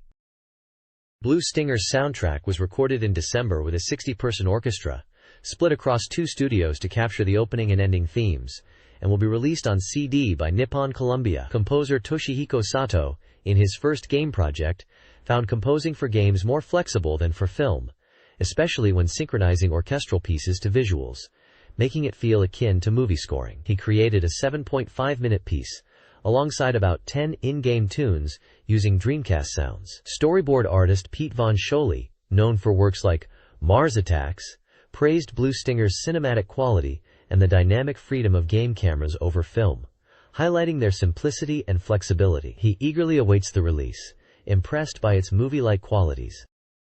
This page features interviews with creators involved in the Dreamcast game Blue Stinger. The first interview is with composer Toshihiko Sahashi, who discusses the rewarding experience of creating a 7.5-minute theme song for the game. He mentions his diverse work, including anime and game music. He describes the process of composing for Blue Stinger, using both live orchestra and internal sound sources to create impactful music. The next interview is with Nobuya Nishigaki, the president of Climax Graphics, the developers of Blue Stinger. He talks about the musical direction of Blue Stinger, aiming for a Hollywood-like scale and grand sound, drawing inspiration from composers like John Williams. He stresses the importance of high-quality music, even when using the Dreamcast's internal sound capabilities. Finally, there is an interview with Robert Short, the creature designer for Blue Stinger. He mentions his previous work on Beetlejuice, for which he won an Academy Award for special effects, and how his horror genre background influenced his creature designs for Blue Stinger. He emphasizes the unique and memorable nature of the creatures he created for the game, tailored to fit the game's direction. The next page features an interview with developers from Climax Graphics, discussing their new 3D adventure game for the Dreamcast. The interview includes Yamamoto Atsushi, the chief CG designer, Kojima Ayumu, the director, and Shimizu Ken, the effect designer. They talk about their backgrounds, and how they came to work on this Dreamcast project, with the initial idea stemming from wanting to create a flashy 3D game. They mention their previous work experiences, and how the Dreamcast's capabilities allow them to create richer visuals and effects than previously possible on the Saturn, mentioning full polygon graphics and dynamic effects for weapons and explosions. Games Dark Savior and Blue Stinger are referenced in the discussion regarding their past projects and current development. The developers highlight their commitment to detail, from weapon design to environmental elements, and express their excitement about the potential of the Dreamcast hardware. This page showcases interviews with director Komiya Ayumu and character designer Sagawa Masaki, focusing on game development and character creation. Komiya Ayumu discusses game design elements, emphasizing realistic details. He mentions the game's mechanics, such as weapon characteristics, where weaker weapons have rapid fire and powerful weapons require reload time. He also highlights the importance of life presence in the game's environments, with designers even considering things like kitchen layouts and signs of human activity to create a believable world. Komiya wants players to experience and feel this world by playing the game. He notes the positive reception at a recent game show where people were lining up to play. Sagawa Masaki, the character designer, talks about creating characters like Elliot, who is portrayed as an ordinary young man caught up in extraordinary circumstances, contrasting him with Janine, who is designed to be more symbolic and unusual. He emphasizes understanding the characters' roles and making them visually distinct. Sagawa also mentions his involvement in areas beyond character design, such as setting and background elements for Burning Rangers, where he worked on settings and backgrounds. He describes the game's appeal as exhilarating and encourages players to try it out, even though he acknowledges he's still figuring things out in game design. This page is a preview for the Dreamcast game Incoming, Jinrui Saishu Kessen, which translates to Incoming, Humanity's Final Battle, but was released internationally as Incoming. The preview highlights the game's 3D graphics and immersive experience. Players will face a desperate battle against alien invaders in the skies above Iceland to protect oil fields. The game features intense shooting action, pitting players against a massive alien mothership and a variety of enemy units. The mission briefing details the scenario. Alien forces are attacking oil fields in Iceland after previous battles in Africa and the North Pole. The Earth Defense Force is mobilized to counter the threat. The article suggests the game is a thrilling and dramatic shooting experience. The release date is noted as December 23rd, and the price is 5,800 yen. The developer is Imagineer. The preview emphasizes the impressive highlight scenes and the ongoing battle between humanity and the aliens. This page previews the third Iceland Sea Battle, a Dreamcast game where players must prevent an unprecedented disaster. Set in the North Pacific near Iceland on June 8, 2009 at 7 p.m. local time, the game casts you as part of a defense force protecting Iceland base from enemy attacks. The game involves multiple phases, as shown in the phase progress chart, starting with intercepting enemy fleets with anti-air artillery, defending underwater oil fields, battling submarine bomb carriers using combat helicopters, and confronting giant icebergs heading towards oil facilities. You'll also face enemy fleets targeting your base, and finally, a frontline base appearing on the sea. The preview highlights the combining giant battleship and the introduction of new enemy weapons. Screenshots showcase intense naval battles and large enemy warships. The game promises challenging combat as you utilize limited resources to overcome the enemy's advanced weaponry. The text emphasizes the strategic and action-packed nature of the gameplay, urging players to use their courage and wisdom in this fierce battle. The tagline at the bottom reads, "We can select a future," suggesting player choices and outcomes might be impactful in the game. This page is a preview for the Dreamcast game D2, described as D's Dinner 2. It is stated to be a new title from Dorimaga and is aimed for release next year. The article mentions that they aim to deliver even richer information than before. This time, they are summarizing the key points revealed so far and delving into the overall image of the game. The text introduces the concept of becoming one with Laura, to survive in a white world setting where life and death intertwine, humans and monsters fight, and fear, madness, and suspicion are rampant. The game is described as having many elements revolving around fate and uncertainty. It's stated to be D2, but with many unknown parts still remaining. The preview aims to simply summarize the concepts from the previously known information from Igino's comments. Character profiles are shown including Laura Parton, age 32, female. Janie, Jane, age 5, female. Kimberly Fox, age 33, female. David Brenner, age 34, male. Unknown character. Terrorist, A. Terrorist, B. Parker. Age unknown, male. The preview box indicates a B rating and lists features. Warp, 99 release, males.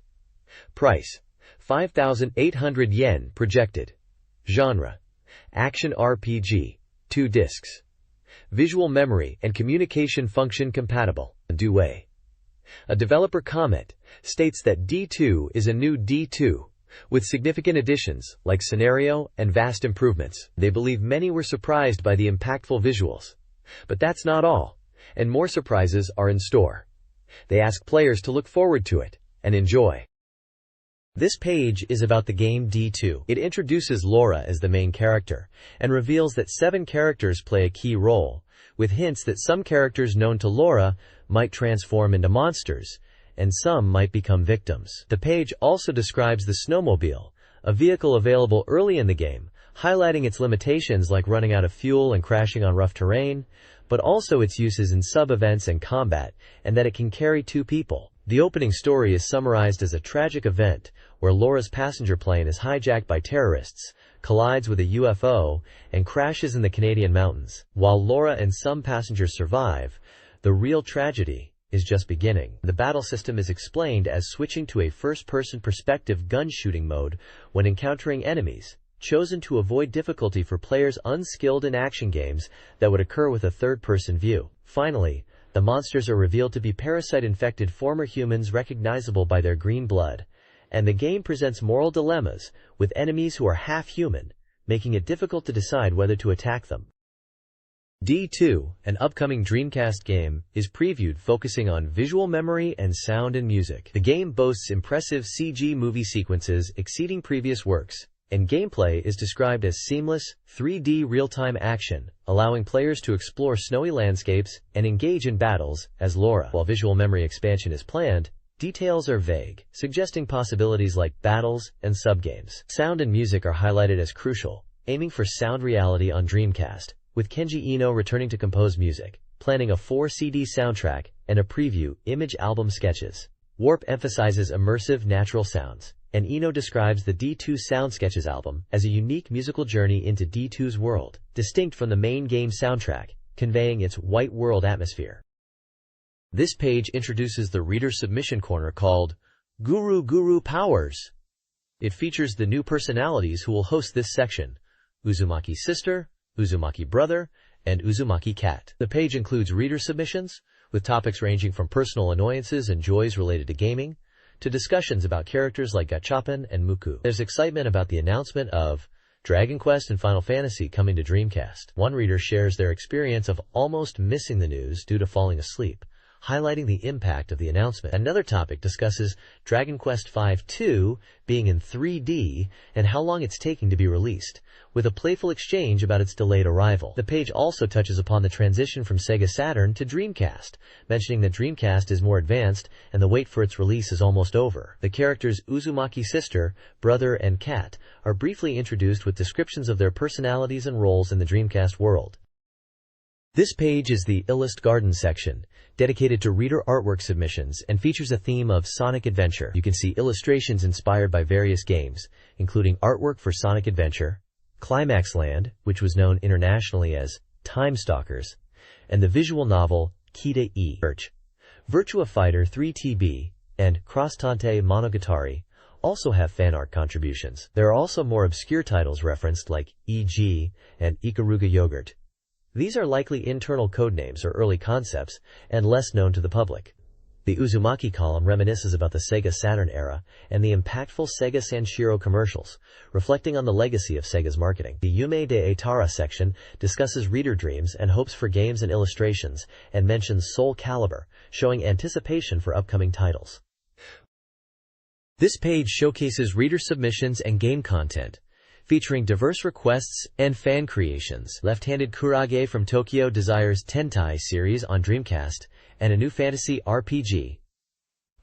This Kada-sama offers cat-themed advice from Kumamoto, humorously suggesting cat-like distractions for embarrassing situations. Cat Herd continues Cat Q&A, discussing nicknames like NYA Sensei and arcade stick lever distance with a joke. DC Transplant and 2 Hope from Aichi expresses hope for a Dreamcast port and sequel with Sonic-inspired imagery. Hokkaido's Lightning Force CD Dreamcast Transplant Hope requests a Dreamcast port of Lightning Force CD and a Shining Force collection. Wakayama's submission features Biohazard-style art, questioning Jill's appearance in Code Veronica. Finally, Less Than Mini Feature Greater Than Evolution introduces the popular game Evolution Eternal Dungeons, showcasing fan art from Osaka, Kyoto, Fukuoka, and Hyogo, highlighting its characters, art style, gameplay, and notable details in the fan art.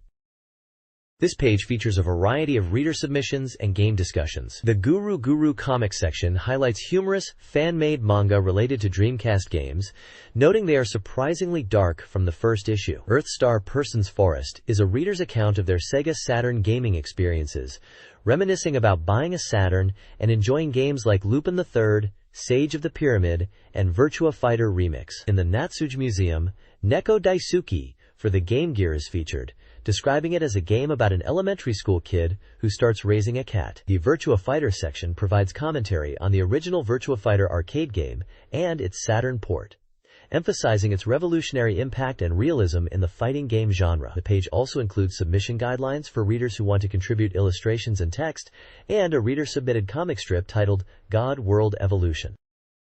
This page is the first part of Something Yoshimatsu Theater, a manga strip where Sega games are proclaimed as the best in the world. It starts with a panel emphasizing the beauty of polygon graphics as natural and realistic. The strip then moves to a scene inside a game shop where characters are discussing the excitement for new, high-performance hardware and the burning desire for it. Another panel features a character within a game world sporting a spiral face, emphasizing a smile smile message. The final panels show characters reacting intensely to a game called Testron, with a crowd joining in the excitement. The bottom text introduces the manga artist, Something Yoshimatsu, mentioning his background and fandom. The bottom left box promotes Sega games are the best in Dreamcast Magazine and asks for reader support.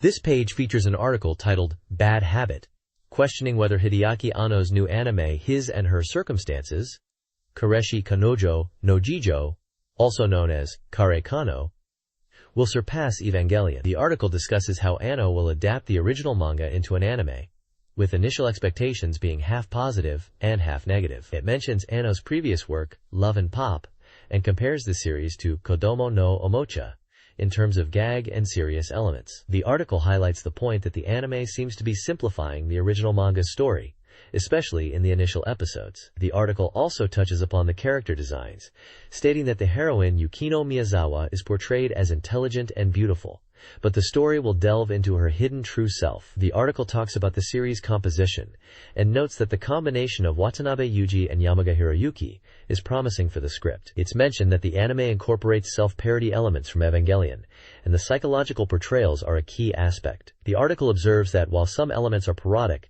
the core theme explores the complexities of human relationships, including bullying and family issues, similar to Evangelion but in a school love comedy context. The conclusion suggests it's still too early to judge if it's simply a parody or something deeper, but Anno's involvement in Love and Pop and his return to anime are noteworthy.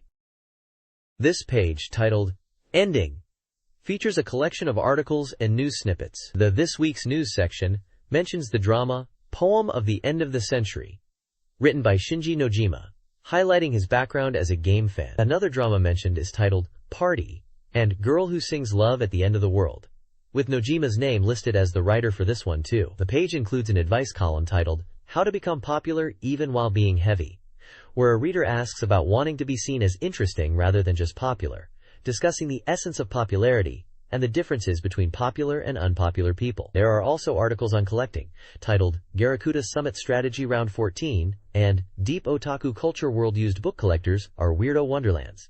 The Garakuta article talks about a book collector Y who insists on being called sensei, teacher, and won't accept books if not addressed as such. The Deep Otaku Culture piece delves into the world of used book collectors, describing it as a wonderland of weirdos, and touches upon valuing old books and the unique personalities within this collector community. Finally, there is a manga-style illustration at the bottom corner of the page.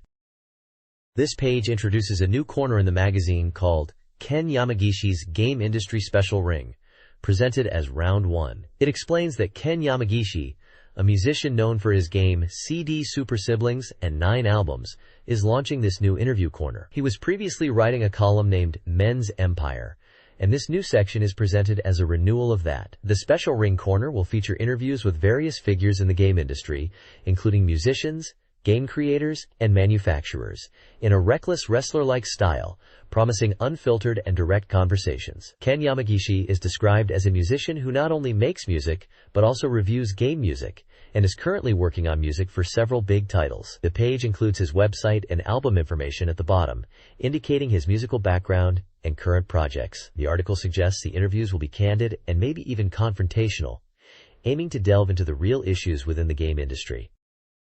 This page is a retail advert from a store called Santa, offering mail order for video games and consoles. It lists a wide variety of Sega Saturn software, peripherals, and also includes titles for Mega Drive and Game Gear. The Saturn software section is divided into new Saturn software and a larger list of general Saturn games, detailing prices for each title. Some of the listed new releases include Pia EU Koso, 2, Gilan's Ambition, Armed Forces, Cotton Boomerang, I Lovey Mikey and Donald Duck, Capcom Generation 3, SC Galaxy Senator, Straight Curass 1945 2 inches, Marble Superhero vs Street Fighter, RAM cartridge included, Mizubaku Daibuken, Darby Stallion, Virtual Call S, Falcom Classics 2, Eva and Yukaina Nakamatachi, and Kyukyoku Tiger 2 Plus. The Saturn Peripherals section lists items such as twin sticks, Virtua Gun, arcade pads, RGB cables, and various other accessories. The advert also includes sections for Mega Drive and Game Gear software and peripherals, listing a range of titles and accessories with prices for each. At the bottom of the page, there is information on how to order via phone or FAX. Payment methods including cash on delivery, bank transfer, cash in registered mail, and postal money order. The delivery fee is stated as 400 yen, with extra charges for Hokkaido, Kyushu, Okinawa, and remote islands. The business hours and address of the Santa store are also provided. This page features a regular column titled Teach Me Chunsoft, which is a Q&A section focused on Chunsoft's sound novel game, Machi. Readers have sent in questions about the game's story and mysteries. One question is about why Police Chief Tokura was at the wedding ceremony in Machi and who he knows. Chunsoft responds by explaining it's related to a scenario involving Kima, and that details will be revealed in Machi 2. The column also discusses the production of CM commercials for the PlayStation version of Machi and Kamaitachi no Yoru, mentioning a desire for them to be successful. The page includes a town scene in the city section, highlighting a viewer sighting of a TV Asahi drama special featuring Kyohei Kaneko, who played Masatake Kusano in Machi. Another viewer spotted a Hadamishi detective episode in a passionate system style. The Word of the Week section features reader submissions related to notable lines from games, including a line from Machi about a man's place in the world. Finally, Bad Ending Fairyland discusses favorite bad endings submitted by readers, with mentions of specific bad endings and reader reactions, including one reader who was moved by the last bad ending text in Machi, and another who considered Ichikawa's Purikura photo a nightmare. It also discusses different bad endings and choices in the game and reader interpretations. Gallery Road Hill showcases user-submitted artwork and comments about the game Machi, organized by prefecture. Contributions from Ishikawa, Hokkaido, Tokyo, Okayama, Miyagi, Kanagawa, and Miyazaki prefectures feature illustrations and discussions on Machi scenarios, characters, and player experiences. Below the gallery is a CM production report For the PlayStation version of Machi, filmed at an Italian restaurant, the commercial focuses on the character Narumi and includes Chunsoft president Nakamura. The CM aims to represent the game's intertwined scenarios and is set to air in January. A photo depicts a proposal scene with Nakamura on set. Finally, a Gallery Road Hill Gathering call for submissions invites users to send postcard artwork related to Makachi themes, like favorite characters and memorable scenes for prizes. This page is an advertisement showcasing the manga Cat Shit 1 and the web comics anthology. It promotes a collection of digital comics with CG artwork from various artists including Kiya Asamiya, Tsukasa Dokite, Kamui Fujiwara, Shunji Suzuki, Motoo Koyama, Motofumi Kobayashi, Miruku Morizono, and Suguo Okazaki. The manga Cat Shit 1 is featured as Volume 1 and is priced at 950 yen, while the Weeby Comics Anthology Volume 1 is priced at 1,200 yen. The ad emphasizes that these are digital comics anthology that were available online. This page is an advertisement for GameSpot Japan, a free internet game information site. It highlights sections like NEWS, covering the latest on Dreamcast and PlayStation, and the handheld console wars between Game Boy, Neo Geo Pocket, and WonderSwan. The event section covers big game-related events like Tokyo Game Show. There is also a column section featuring writers and game history, a special section with interviews and features on big titles, and a link section connecting to around 300 Game Maker homepages. The website address is listed as http://www.zdnet.co.jp/GameSpot/. This page showcases official guidebooks for several Sega Saturn titles. At the top, the page header reads, "Definitely safe! Official Guide Series." The first guide is for Dragon Force 2, described as an official guide for the Sega Saturn strategy simulation game. It thoroughly covers gameplay elements like troop formations, battle tactics, special skills, internal affairs commands, character data, item lists, and enemy information. The guide is priced at 1,200 yen, a 5 size, and 144 pages. Next is the official guide for Shining the Holy Ark, a simulation RPG. It is detailed to include MAP data, a complete walkthrough up to the final stage, locations of hidden items, enemy introductions, and a focus on data structure. This guide is priced at 950 yen, a 5 size and 144 pages, and comes with a bag binding. Lastly, there's an official guide for the Sega Saturn version of Melty Lancer Reinforce. This edition of the guide highlights changes made for the Saturn version, such as altered battle scenes and additional event scenes. It also includes voice actor interviews and comes with 2 original trading cards. The price is 1,400 yen, a 5 size, 112 pages, full color, and includes special trading cards. The bottom of the page lists the publisher as SOFT, Bankei Software Business Department. This page is an advertisement for the perfect guidebook for Mobile Suit Gundam, Giran's Ambition. It mentions that this book is a complete strategy guide filled with maps, event introductions, weapon development conditions, character details, and hidden elements for players of Giran's Ambition. The text highlights that the book thoroughly covers everything needed to play the game, including new hidden modes and event trigger conditions. The advertisement also lists popular mecha anime series like Evangelion, Ideon, Gundam, Mazinger Z, Getter Robo, and Daytarn 3, suggesting the guide may touch on these franchises too in relation to the game, implying a crossover or shared themes within the Super Robot Wars style game genre. The book is described as a perfect guide series and boasts a different level of detail and completeness compared to other guides, suggesting it's a must-have for fans wanting to master Giran's Ambition. The advert includes images of mecha robots and a character portrait, presumably related to the game content. The book is priced at 1,200 yen, is A5 size, and contains 168 pages. This page is a questionnaire for readers of the magazine. It asks about the reader's gender, age, occupation, and what magazines they read. It also asks about Dreamcast and Saturn hardware ownership and upcoming hardware they plan to purchase. The survey further inquires about Dreamcast software they intend to buy and Sega Saturn software they think is interesting. Lists of Dreamcast and Saturn hardware and software titles are provided as part of the survey for the reader to reference when answering the questions. Examples are shown on how to fill in the survey form correctly.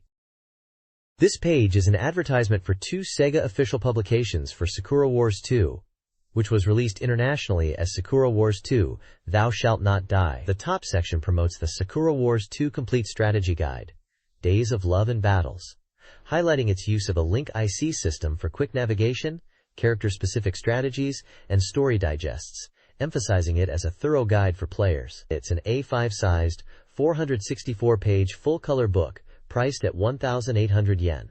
The bottom section advertises the Sakura Wars 2 Original Art and Setting Material Collection. This publication is described as a compilation of artwork, setting materials, storyboards, and character designs. It also features CG artwork, interviews with the cast and staff, and includes a poster and a paper model of the Great Imperial Theater with a cheeky character. This, a 4-sized book, has 160 pages and is priced at 2,000 yen. This page is a game preview for the Dreamcast title, July, a cinematic suspense adventure set in 1999. The game's story revolves around Nostradamus' prophecies and the looming threat of human extinction in July of 1999. Players follow the protagonist, Konu Takamura, an ordinary university student, through a 3-day period of events as humanity faces a potential apocalypse. The preview highlights the game's focus on deep human drama amidst the end-of-the-world scenario, with the tagline asking what people will find in that era. The game is developed by 45 and is scheduled for release on November 27th, priced at 5,800 yen. It is a single-player experience. Screenshots show in-game scenes and character portraits, including Ku Takamura and a mysterious female character. The text describes Ku Takamura as a 19-year-old university student with a black belt in karate, but not academically strong or computer savvy, who often acts with his childhood friend Eriko. The background story mentions Kutu's family trip to London 6 years prior, where he was caught in a bombing incident, leaving his mother hospitalized, and his sister Hui, in a vegetative state, suggesting these past events tie into the current narrative. The game centers around a bus bombing incident anniversary, and Kutu receives an MO disc, supposedly from his sister Megumi, which he and Eriko try to decipher, leading to Eriko's house being bombed. This page showcases a feature on the adventure game Machi, Intersection of Fate, focusing on Chapter 4, which deals with an explosion incident and the pressure to cover it up. The story follows Eriko Satomi, whose house was bombed, and she is now staying with Takamura Ken. Eriko tries to be cheerful but is internally dealing with the shock. She even attempts to draw a suspect sketch for her friends, but it's not very good. The article highlights the suspicious police response to the incident. Detective Matsuda dismisses Eriko's concerns and treats it as a simple accident, seemingly influenced by pressure from above and acting like a typical salaryman. However, Detective Sudao, Matsuda's subordinate, appears to be more rebellious and questions the handling of the case. The screenshots show conversations between Eriko and her friends, and the detectives discussing the incident, hinting at a deeper mystery possibly involving an organization called NAX. The date mentions July 1999, suggesting the game's timeline, and there's a mention of locust swarms coinciding with the events. The page title, New Encounters, and Images of Locusts seem to suggest these events are related to the unfolding story. This page covers the game July, detailing story elements from July 10th to July 12th. On July 10th, 2 individuals return from the police station and are met by their university friend, Tsuchiya, who invites them to a key camp and offers part-time work. They agree due to good weather. July 11th reveals the key camp is actually at Nax Heavy Industries, part of the Nax Group, where they are involved in bodyguarding and weapon manufacturing protests. They encounter Sally, a bodyguard, and learn about Nax. They witness suspicious individuals and an explosion, deciding to investigate further into the night. July 12th sees the pair infiltrating Nax Heavy Industries to investigate the explosion. They encounter security guard John McDougal while searching for data in the office. The explosion incident is implied to be concealed by Nax, leading the protagonist to suspect foul play and plan their next move. Screenshots show in-game conversations and character interactions, featuring characters like Eriko, Tsuchiya, Sally, and John McDougal. The game appears to be a story-driven adventure, focusing on uncovering the truth behind the Nax Group and the explosion incident. The next page introduces 2 characters. John McDougal, a 13-year-old security guard from Nax Heavy Industries, described as looking like a criminal but diligent in his work. The other is Duke Million, an 11-year-old former British soldier and leader of the Ingot Investigation Department, known for his unwavering determination. The page then previews Seventh Cross, Evolution, with the question, "Will the Savior visit at the end of this century?" It focuses on a scene where McDougal discovers the player character, Makoto. Screenshots show in-game dialogue with characters like Eriko, indicating a scenario where Makoto and Eriko are in danger and must escape. A section explains the on-screen marker in the top left of the game screen. This marker changes color and appearance to indicate who is speaking. When Makoto is speaking, the marker shines in rainbow colors, and when other characters speak to Makoto, it reverses, making it easy to identify the speaker. The gameplay appears to revolve around navigating dangerous situations and escaping from threats, as indicated by the dialogue in the screenshots. This page introduces Sengoku Turb, an upcoming surreal action RPG adventure for Dreamcast, set on the planet Neko Packet. The game stars the cat-like Neko Packet race known for their intelligence, who are facing invasion by the alien Dappa army. You play as one of these characters, battling against the invaders. Screenshots highlight the game's quirky and colorful style, featuring in-game action and characters. The game was 72% complete at the time of this preview, and was scheduled for release on January 14, 1999, priced at 5,800 yen, published by NEC Home Electronics, and supports one player. The developer's comment expresses their dedication to creating a compelling game, particularly focusing on the female characters. This page showcases the Dreamcast game Neko Panchito Star Energy Core. The screenshots detail a scene where the protagonist, Neko Panchito, encounters a giant energy core after passing through a corridor. The alien army boss, Doppa, appears laughing and remarks, "Foo-ha-ha! Well done for getting this far." Doppa attempts to cut the energy core, but Neko Panchito uses a beam bazooka to attack. Doppa dodges, and the beam hits the energy core instead, destroying it. This causes a massive explosion, and the broken core means Neko Panchito and the stars will be blown away. The scene then transitions to Lion Planet, suggesting this is the next stage of the game. This page is a preview of this Japan-exclusive Dreamcast title. This page is a preview for the game Jinochan no Sentaku, which translates to Jinochan's Choice. It is described as a Battlefield Turb reading replay and Jinochan Battle Chronicles. The game follows the character Jinochan, who arrives unexpectedly on a strange planet. The preview focuses on the drama scene aspect of the game, where the story unfolds, and player choices influence the narrative's direction and even subsequent battles. The story involves Jinochan meeting Prophet Marina, who warns of a conflict in the Neko Kingdom and introduces Jinochan to the Neko Kingdom king, Neko General, who enlists her to fight as a commander. The game features dialogue choices where players can decide Jinochan's actions, impacting the story and battles to follow. The screenshots depict scenes from the game's story mode and battle sequences featuring low-poly 3D graphics. It highlights how choosing different dialogue options will lead to varied story developments and potentially affect the difficulty of battles. This page showcases gameplay details for a Dreamcast game featuring a character named Jinochan.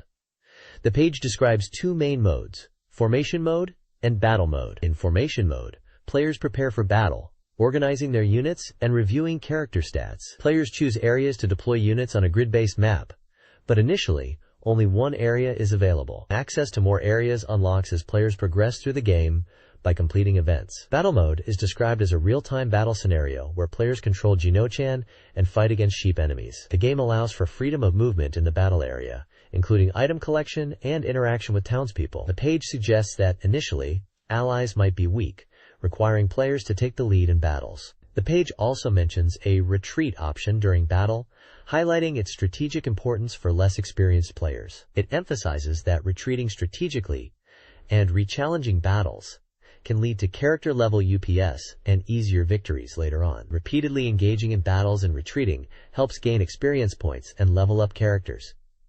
Winning a battle is achieved by defeating all sheep enemies in the area.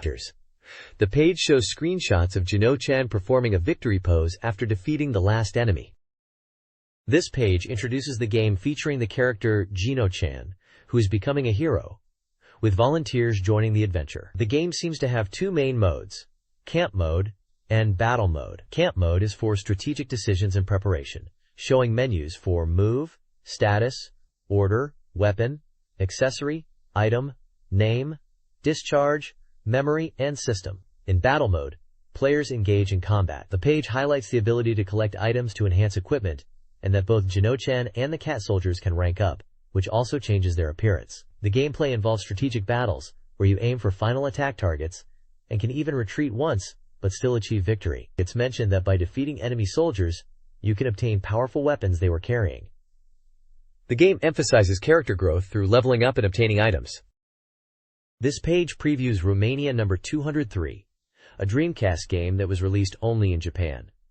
The article details different gameplay aspects. In drama mode, the story revolves around obtaining the Kumaneko converter, a secret treasure from Neko country. This converter is given to the player after successfully controlling attackable areas on the map, triggering drama scenes. The story involves characters meeting a mysterious musician and facing the first boss, Alice B. The Kumaneko converter is then utilized in battle mode to enhance combat power. The game features strategic elements, where players control areas and engage in battles. Screenshots display character stats and battle scenarios, where the Kumaneko converter seems to play a crucial role in strengthening units and turning enemies into allies, specifically Neko soldiers. The game seems to involve capturing stages and increasing attack targets as the game progresses. The article suggests that while Kumaneko transformed units might rush into battle recklessly, defense is still important, especially when they are weak. The next page previews the Dreamcast simulation RPG called Seventh Cross, developed by NEC Home Electronics and set for release on December 23rd. This game puts you in control of a single-celled organism, guiding its evolution to become the apex predator. The game emphasizes realistic growth, allowing players to manipulate genes and adapt to various environments to survive. You start as a weak, primitive life form and evolve through stages to become Origin, gaining attack abilities and undergoing significant transformations. Screenshots show 3D gameplay environments and creature designs. A producer comment from Fukugawa mentions the game is nearing completion and describes a creature he is testing as having a frog head, octopus eyes, and crab legs, highlighting the game's creature customization possibilities. This page details the Dreamcast game EVO, Search for Eden. It highlights the game's core evolution mechanic, where the direction of evolution is determined by the DNA sheet input by the player using an artificial life neurosystem called SOM. This system analyzes player inputs to create unique evolution patterns. The game involves hunting other creatures to gain experience and body parts for evolution. Players must battle guardian creatures in each area to progress. The article emphasizes the strategic combat and the vast number of possible evolutionary forms, claiming there are over 810,000 potential variations. It also mentions that the battle system is seamless within the game screen. This page showcases the Dreamcast game Pen Pen Triathlon. It's described as a white-hot action race, where penguin-like creatures called Pen Pen compete in a triathlon across land, ice, and water. The game is a humorous and chaotic race, with simple controls, focused on stroke actions for running, sliding, and swimming. The page highlights the system check, which emphasizes the easy controls and deep gameplay. It also mentions attack actions and emphasizes multiplayer fun for up to 4 players, including team battles, making it an enjoyable party game. The page suggests it is a unique action game for the Dreamcast. The next page introduces the characters of Pen Pen Triathlon, a Dreamcast race action game. The game features 7 playable penguin characters, each with unique personalities and strengths related to different racetrack surfaces. Sparky is a cheerful speed enthusiast who excels on slippery surfaces. Tina is a stylish and outgoing penguin, also skilled on slippery courses. Sneak is a mischievous penguin who is best at swimming tracks. Mr. Bauer is a slightly reckless character who is fast on running surfaces. Buck is a laid-back penguin who gets angry easily and is also good at slippery sections. Valerie is a fashionable penguin who is strong in running sections. Finally, Joe is a wild penguin that can't be stopped and excels at swimming tracks. The page also details the difference between larger and smaller penguin characters, noting that larger characters are more resistant to collisions, while smaller ones are more agile. The game is stated to be 95% complete and scheduled for release on November 27th for 5,800 yen, supporting up to 4 players. The Hikyo no Course game is set on an ice planet and features triathlon events across 4 main courses. Area 1, the Anakopunda River, is a slippery ice course with uneven terrain and dash zones. Players must navigate the snake-like Anakopunda's tracks, jump obstacles, and avoid Mukujara enemies. Area 2, The Kraken Waterway is a flowing watercourse with deep sections and strong currents from krakens, recommended for skilled players seeking a challenge. Sunlight creates a fantastical atmosphere in the latter half, hinting at aquatic life. The game offers 3 race grades: easy ice, middle ice, and long ice, catering to different skill levels by adjusting opponent numbers, gimmicks, and rival racers. Winning races rewards players with items that enhance performance in subsequent races. This page previews Pengo Race, a Dreamcast racing game featuring penguins. It showcases 2 race areas: Area 3, Ice Bat Cave, an icy cave with narrow paths, and Area 4, Nauman Elephant Snowfield, an extra area with poor visibility and snow statues of Nauman elephants acting as obstacles. The page highlights gameplay elements such as Gurgurugai 10 Hall, which seems to be a rotating zone requiring quick escape, and Suribachi Bank, a steep slope section. Jump platforms are mentioned as crucial for time reduction, especially for jumping over Nauman elephants. Items are introduced, including cool shoes to change your character's appearance, and rifle and snorkel plus diving bomb plus foot fins as equipment items. It mentions over 40 types of items in total to collect.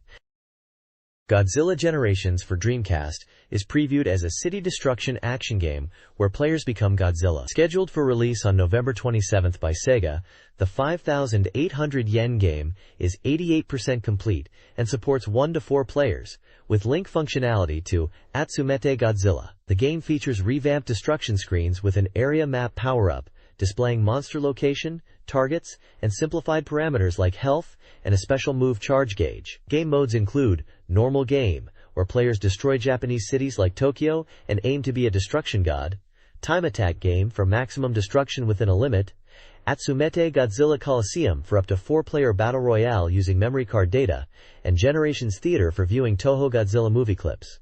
Screenshots depict Godzilla destroying cities with atomic breath, and the area map showcasing destructible locations across Japan.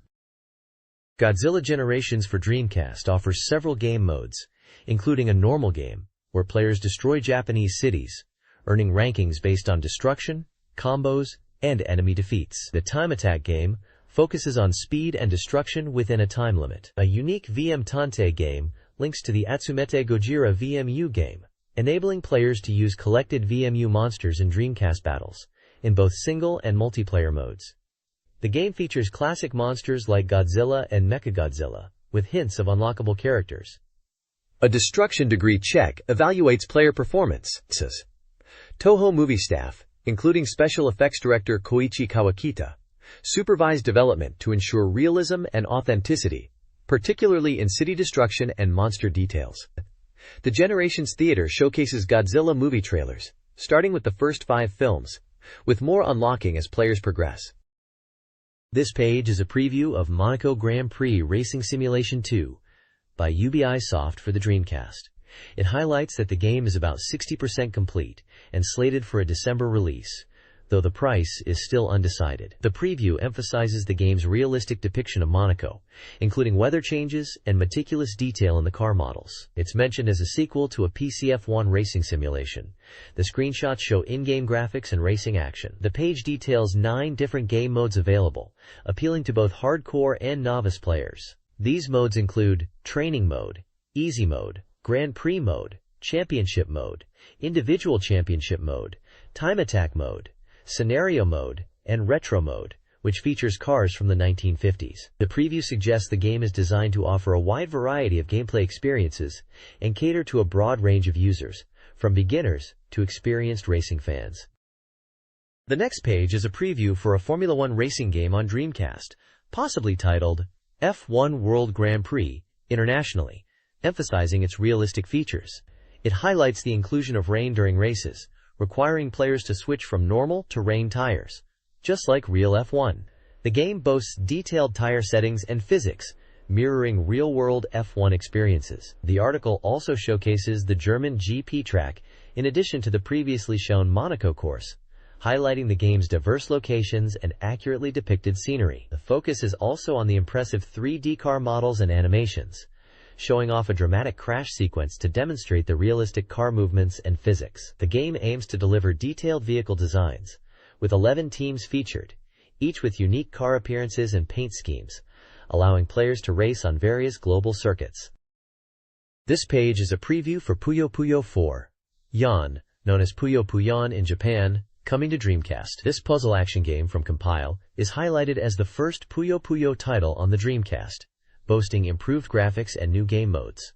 It is described as the definitive version of Puyo Puyo and is set for release in Japan in March 1999. The game supports 1 to 2 players and includes familiar characters and plenty of content.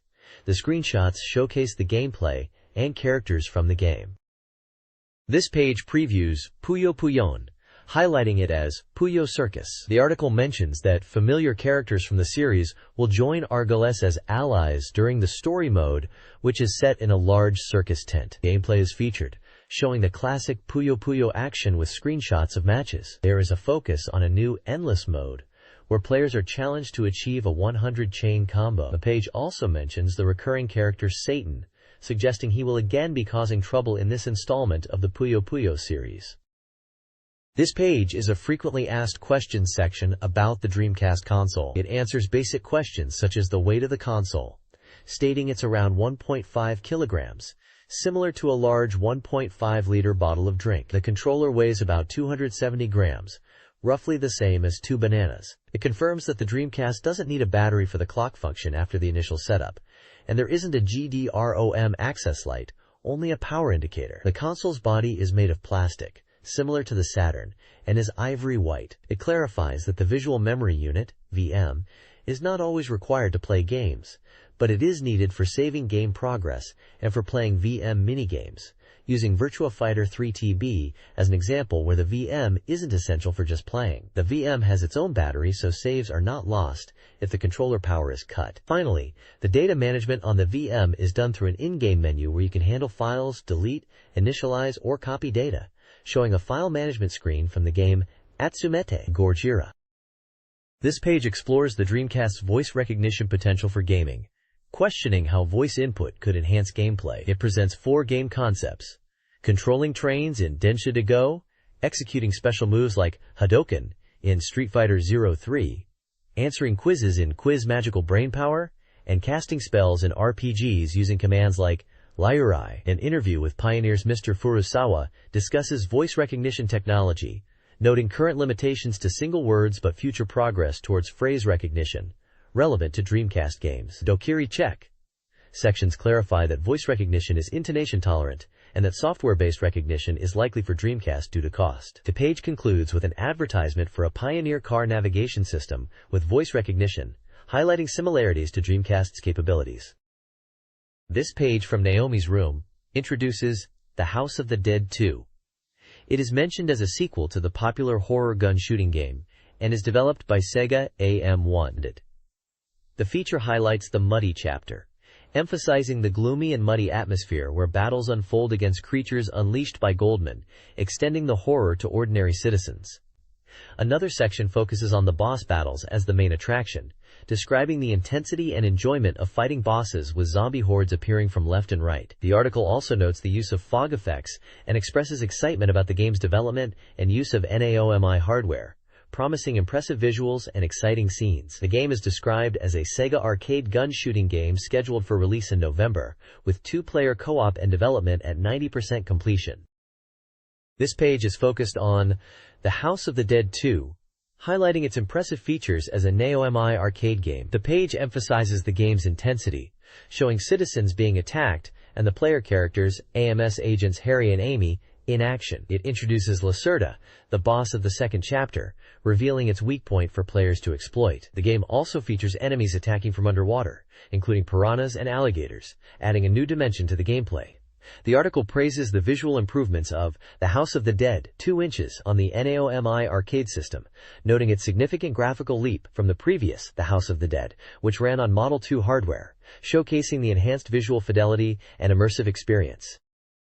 This page introduces Power Stone, a new Capcom action game for the Sega Naomi arcade system and Dreamcast console. The page highlights 2 playable characters, a sword-wielding samurai and an Arabian girl. The samurai character is described as having an oriental aesthetic and wielding a large Japanese sword. The text suggests the game's weapon-based combat changes the concept of fighting games. The Arabian girl character is described as a slender Arabian girl with distinctive braided hair and a short sword. The text mentions her use of chakram-like weapons and her agile movements. The page promotes the game as a 3D action battle experience, emphasizing the exciting and unpredictable adventures to be had.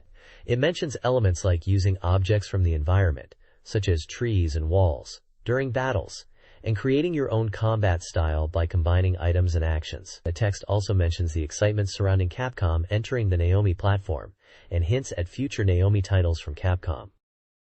The next page introduces Power Stone, a game for both Naomi Arcade and Dreamcast.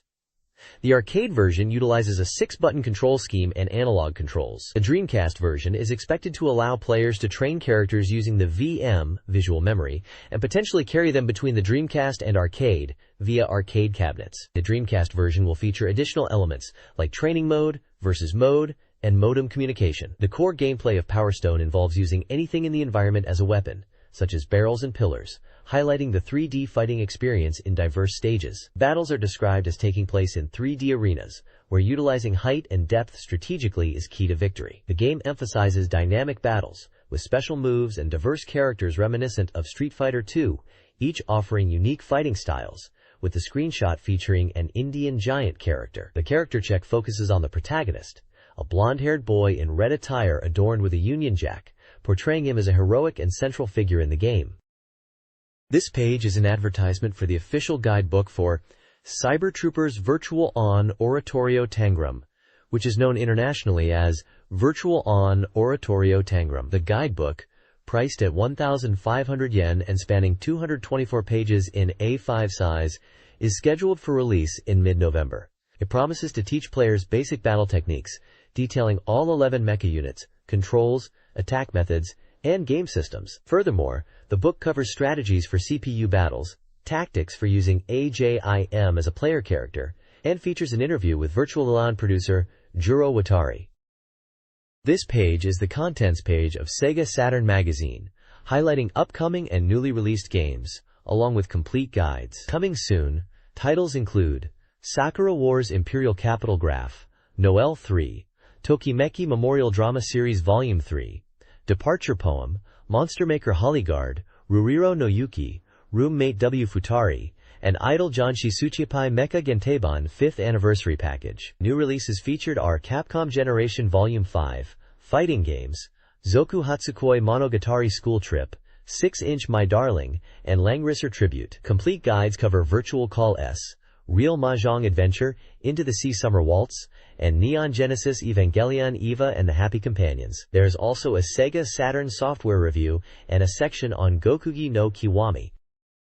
This page is a Sega Saturn Magazine data station feature, showcasing the top 10 best-selling Saturn games.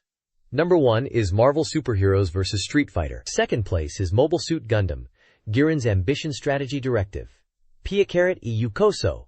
2 is in third position, Martian successor Nadesico.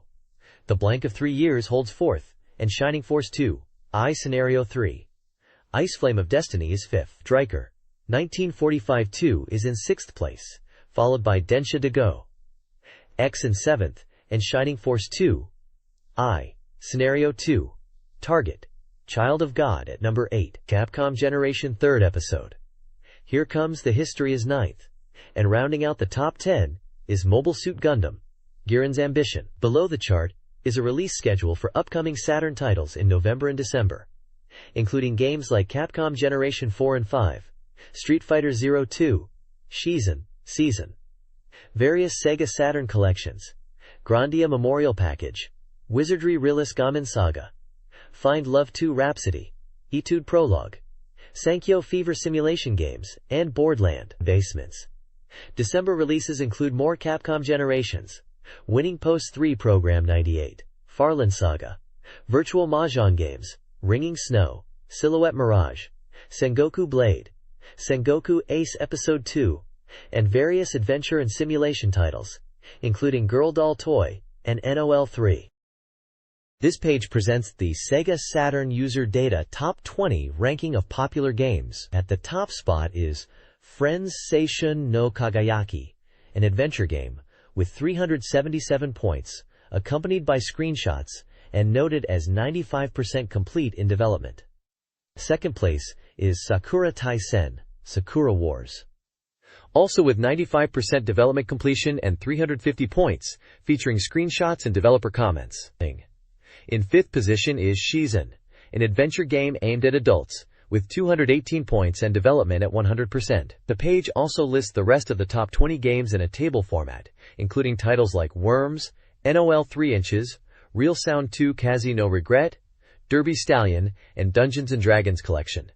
Below the ranking are two tables listing upcoming games with details on their release dates, prices, developers, and genres, featuring titles like Monster Maker Holly Gazer, Tokimeki Memorial Drama Series Volume 3 Flight Poem of Love, Device Rain, and Yukyu Gensukyoku Ensemble Volume 2.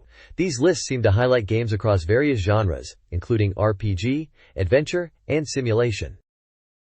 This page is a Sega Saturn Readers Poll ranking page from a Japanese magazine, featuring a list of top-rated games voted by readers from a pool of 1099 Sega Saturn titles released up to November 6. The page explains that readers evaluated games on a 10-point scale, and the ranking reflects the average scores.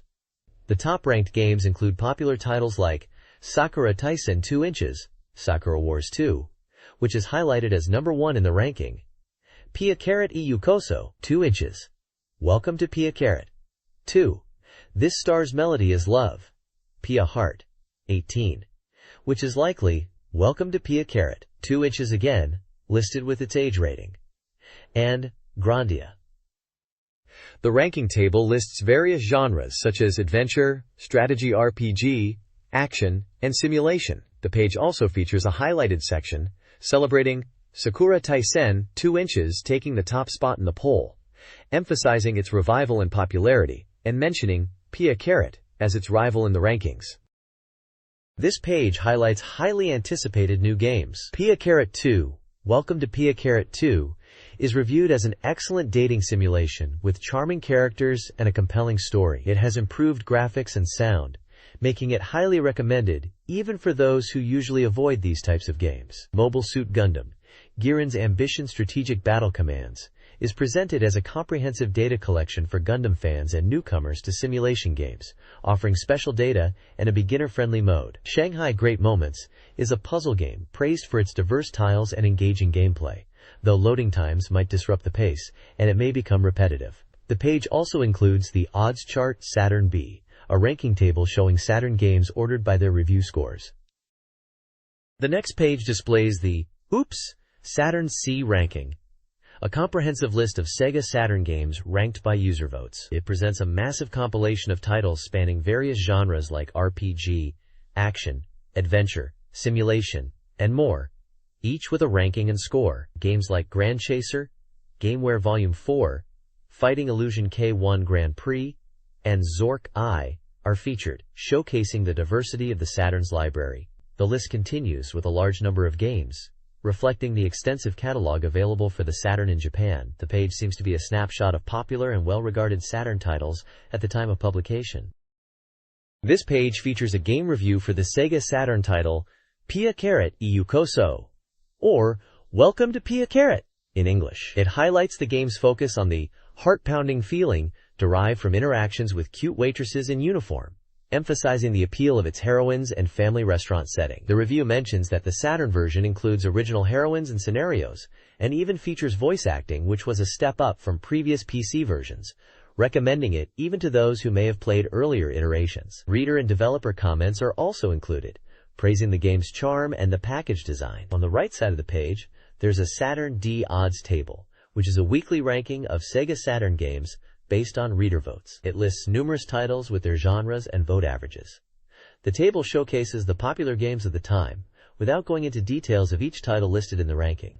Below the table, a small section notes the shifting ranks in the table, with a dramatic headline about Death Sama being defeated in the new generation of games, indicating a dynamic change in reader preferences. This webpage centers on Sega Saturn reader polls and predictions. It features game reviews like Marvel Superheroes vs. Street Fighter 8.010 and Strikers 1945-2 8.3310, alongside reader comments on their quality and difficulty. Another section discusses Dreamcast versus Saturn, with reader anecdotes about Dreamcast's popularity. Top-rated Saturn accessories, such as the Virtua Stick and floppy disk drive, are listed with average scores. The page also includes prediction games, where readers can guess game rankings for Neon Genesis Evangelion, EVA and Lively Companions, and predict reader scores for Real Mahjong Adventure, Umi Summer Waltz, for a chance to win prizes like controllers and memory sets. Reader opinions also touch on Sega ages. I Love Mickey Mouse, I Love Donald Duck, 7.010, expressing desire for more similar titles. This page is an advertisement for Sega official guidebooks published by SoftBank, celebrating over 2.5 million copies sold in total. A campaign running from September to November 1998 encourages customers to buy these strategy guides to win prizes. By purchasing a guide, you could win Puyo Puyo and Madu Monogatari card collections, a Collect Godzilla virtual pet device, or a special telephone card. The campaign includes official guides for games released in September, October, and November 1998. September releases include the official guide for Virtual On Oratorio Tangram, strategy guides and art books for Sakura Wars 2, and the official guide for Virtua Striker 2 Ver 98. Planned for October are the official guide for Shining Force 2, I Scenario 3, the second volume of the Sakura Wars OVA fanbook, and the official fanbook for J-League Pro Soccer Club O Tsukuru 2. Finally, in November, the official complete guide for Virtual On Oratorio Tangram is scheduled to be released. All Sega official series books released during the campaign are eligible for this promotion. This page is a Saturn preview focused on a highly anticipated game-related release from Red Company, nearing 95% completion, and set to launch on December 23rd as a 2-disc digital fan disc for 4,800 yen. It congratulates the launch of DC Magazine and announces that the release will include the magazine Taigeki Graph as a cover, doubling the excitement. The content of the release is still under wraps, but promised to be a treasure for fans. The page highlights a special first edition bonus called Taigeki Graph, a 36-page booklet filled with content, and teases a Christmas performance and something called Miracle Bell. Various bonuses are included, like the Taigeki Picture Collection, featuring package illustrations from Sakura Wars 1 and Sakura Wars 2, alongside a luxurious interview collection with voice actresses Chisa Yokoyama, who voices Sakura Shinguji, and Tomizawa Michi, the voice of Sumire Kanzaki. The page also features character profiles for Soleta Orihime and Reni Milchstrasse, indicating the release is deeply connected to the Sakura Wars universe. This page highlights a minigame called Watashi no Dress, featuring Sakura, Sumire, and Iris, where players must quickly deliver requested costumes. It also previews the prologue story for Sleeping Forest Beauty, a special performance in which the king throws a grand party for the birth of Princess Aurora, which is then interrupted by the evil witch Maleficent. The page presents character data for Sakura Shinguji, Sumire Kanzaki, Iris Chateaubriand, Lee Koran, Maria Tachibana, and Kana Kirishima, including details like their blood type, birthday, height, and weight, along with short character descriptions. Finally, it mentions a setting word collection available on Disc 1. This page is an advertisement for the Sega Saturn game Noel 3. It's an adventure game scheduled for release in December and will cost 6,900 yen. It's a single-player game from Pioneer LDC. The ad mentions the Noel series is known for its drama and gameplay, and this third installment is reaching its final stages of development. It introduces the protagonist, a terrorist, and hints at luxurious presents for players. The game seems to revolve around the story of girls caught in a terrorist situation during Christmas Eve. The player's goal is to rescue female high school students, including Okayuka, from terrorist incidents occurring remotely. The game features a visual phone system, a hacking mechanic, and focuses on gathering information and rescuing hostages. The screenshots show in-game interfaces and character portraits, including a girl with glasses who appears to be a central character. The text also highlights that this installment is designed to be more gameplay-focused than previous entries in the series, addressing criticism about limited player agency. NODL 3 on PlayStation shares the setting of the original NODL, focusing on a terrorist group, and events at Aqua Tower, a crucial infrastructure hub on a reclaimed island. The story unfolds from December 23rd around Trionia Tower, comprised of Aqua, Cape, and Bay Towers. Key characters include Giannis, the ruthless leader, Hades, a revenge-seeking ex-detective, Zolgar, a hacking specialist, Phantom, a nanomachine expert. Diaz, a seemingly naive executive. Tess, a skilled ex-FBI investigator. And Iris, a systems engineer. Aqua Tower is a vast underground complex supporting the island, with 84 floors housing various facilities. Hacking is central, with the Trionia Tower Mercury 2I security system, supposedly impenetrable until 2013 game events, playing a key role. The game sets the stage with these characters and settings, hinting at hacking and security system mechanics being crucial to the narrative. This page previews the Sega Saturn game NOEL 3. The game is set on Christmas Eve, and the story revolves around Yuka, who wakes up to a call from her friend Ayaka Shimizu. It seems that students of Class 3B at Edu High School are trapped inside a tower. A terrorist group has taken over the security system, and the player's mission is to rescue these 36 students. The game introduces an album mode in NOL 3, which allows players to revisit memorable scenes with characters Yuka, Ayaka, and Megumi through movies and voice clips. Gameplay screenshots illustrate the hacking aspect, showing computer interfaces with commands and network connections. The player takes on the role of a hacker to infiltrate the tower's system and save the students from the terrorists. It appears the player needs to use hacking skills to navigate the system and overcome challenges to achieve their rescue mission. This page announces a special Hacking CD-ROM bonus for those who pre-order the Sega Saturn game NODL 3. This CD-ROM is packed with content not found in the main game, including desktop themes, wallpapers, and even a homepage for the character Kotomi, who loves paw pads. The page highlights screenshots showing desktop customizations like calendars and fish icons. It also mentions Kotomi-chan's homepage, which features sections like Paw Pad Corner and Meatball Ranking. There's a premium present campaign where lucky customers can win hacking CD-ROMs and trial version CD-ROMs of NODL 3 inches.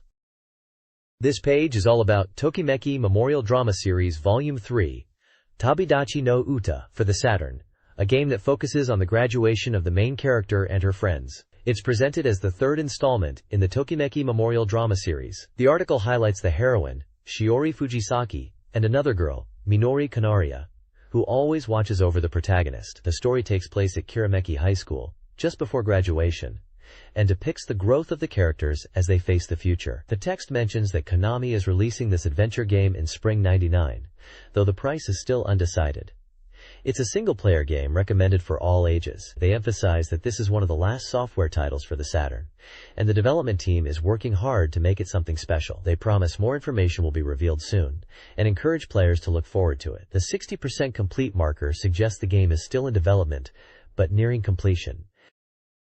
This preview introduces Tokimeki Memorial Drama Series Volume 3, Tabidachi no Uta, for Sega Saturn, highlighting its character-focused scenarios. Scenes include training with Kiyokawa Nozomi, cooking with Akio Minori and Saotome Yumi, skiing with Shiori and Yumi, classroom interactions with Fujisaki Shiori, and dusk conversations with Kanbayashi Miharu, hinting at diverse gameplay. The game utilizes a point-and-click interface with dialogue choices influencing the narrative. While Fujisaki Shiori is the main heroine, stories for other heroines are also included. Action-style minigames are emphasized as crucial to the narrative progression, a departure from previous titles. The preview concludes with the game's popularity, Tokimeki Memorial Syndrome, and its announcement at Tokyo Game Show '98 Autumn. This page showcases characters for the game Holy Dagger. The page details that Holy Dagger originated from card games and has evolved through platforms like Game Boy, PC Engine, and Super Famicom. It is positioned as a new challenge within the RPG genre, departing from some genre conventions. The page introduces several characters with brief descriptions. Milllyeux is described as facing danger and knowing something.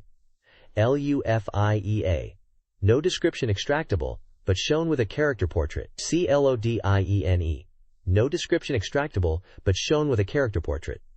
Diane, no description extractable, but shown with a character portrait. Vishunus, no description extractable, but shown with a character portrait.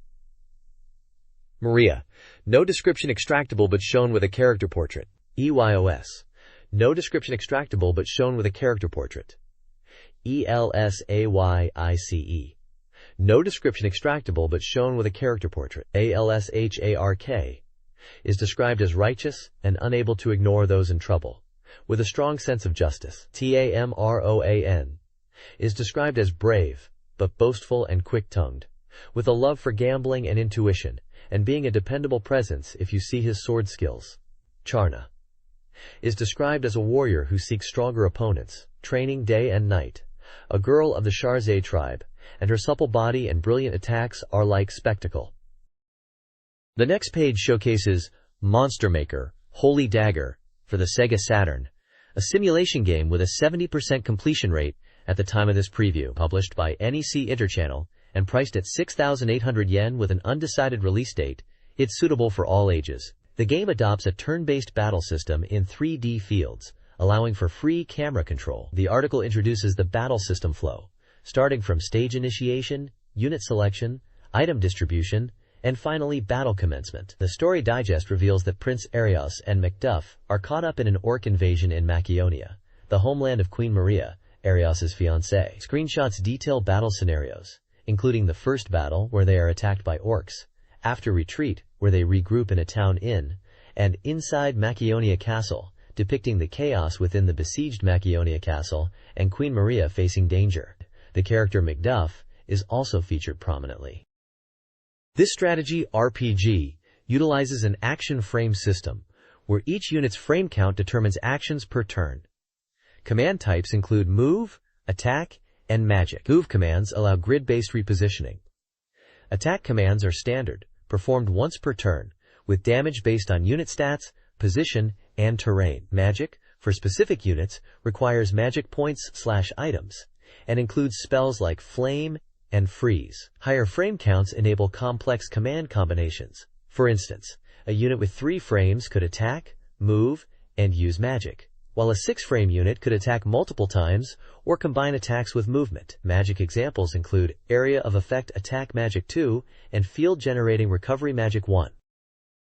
This page previews the Sega Saturn strategy RPG, emphasizing tactical combat and character development. The game features a catch system for engaging enemies, requiring players to strategically position units at the start of battles. Different stage environments like fortresses, riversides, forests, and caves are showcased. The game highlights special moves for warrior characters, distinct from magic used by mages, and introduces techniques such as mental attack, item drop, and grid movement. Items play a crucial role and can be acquired through shops, enemy drops, map exploration, and events. The Wait command is available to manage turn-based actions effectively. Character designs, including Arshark and Gogolin, are also featured, emphasizing lively animations in the 3D battlefields. This page is a preview for the romance-adventure game Ruro no Yuki, which translates to Lapis Lazuli Snow. The game is about an encounter between two people, questioning if it's fate, and focuses on the protagonist, a science-believing young man, and Ruri, a snow woman.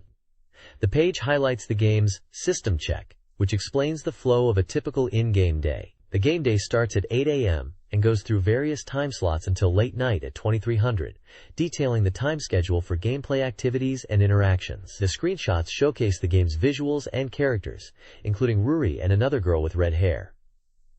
Character dialogues and speech bubbles are also featured. The game received a 90% complete score, with comments emphasizing its cuteness and charm, stating it's really cute and charming, no matter if you look at the posters, flyers, or game screens. Lapis Lazuli Snow is slated for release on December 10th, priced at 6,800 yen, and is categorized as a romance adventure, recommended for ages 18 and over. The goal in the game is to build a close relationship with your chosen girl. This page is showcasing a Sega Saturn game that's coming soon, and the playtime is around a month, set between December and January. It mentions that the first half of the story involves school, but the latter half during winter vacation allows for full days of gameplay. The game's setting is around the end of the year and New Year, with special events like Christmas and New Year's visits possibly occurring based on relationships with the girls. One highlighted event is Ruri's secret training. Ruri is introduced as a snow woman who suddenly appears. She is depicted in training gear, described as wearing sunglasses and a jersey, emphasizing starting with appearances first in everything. Another featured event is about raising affection levels, leading to certain relationships. It talks about increasing intimacy levels, which might lead to suspicious situations. The page suggests scenarios like showering together and encountering a girl in the bath if you deepen your relationship with the characters. Finally, it discusses the ending you will reach. The story concludes in spring, marking the end of a tale that began with a mysterious cohabitation with Ruri. It questions how the relationship with the most important girl to the player will develop. The endings are said to vary for each girl, depending on the player's actions throughout the game. It hints that sad events might occur, but also that these events can strengthen the bond between two people. This page is an advertisement for the Dreamcast game Roommate W, a real-time communication software. It is scheduled for release on December 23rd for 6,800 yen and comes on 2 discs. The game focuses on the realistic daily life experience of living with 2 girls, Kaori Satao, a 19-year-old nursing student, and Yuko Yamaguchi, an 18-year-old high school student. The page emphasizes the appeal of living under one roof with these girls, showing screenshots of in-game scenes and highlighting that the game is 80% complete and promises an exciting system with elements to enhance the girlfriend experience and satisfying power-up features.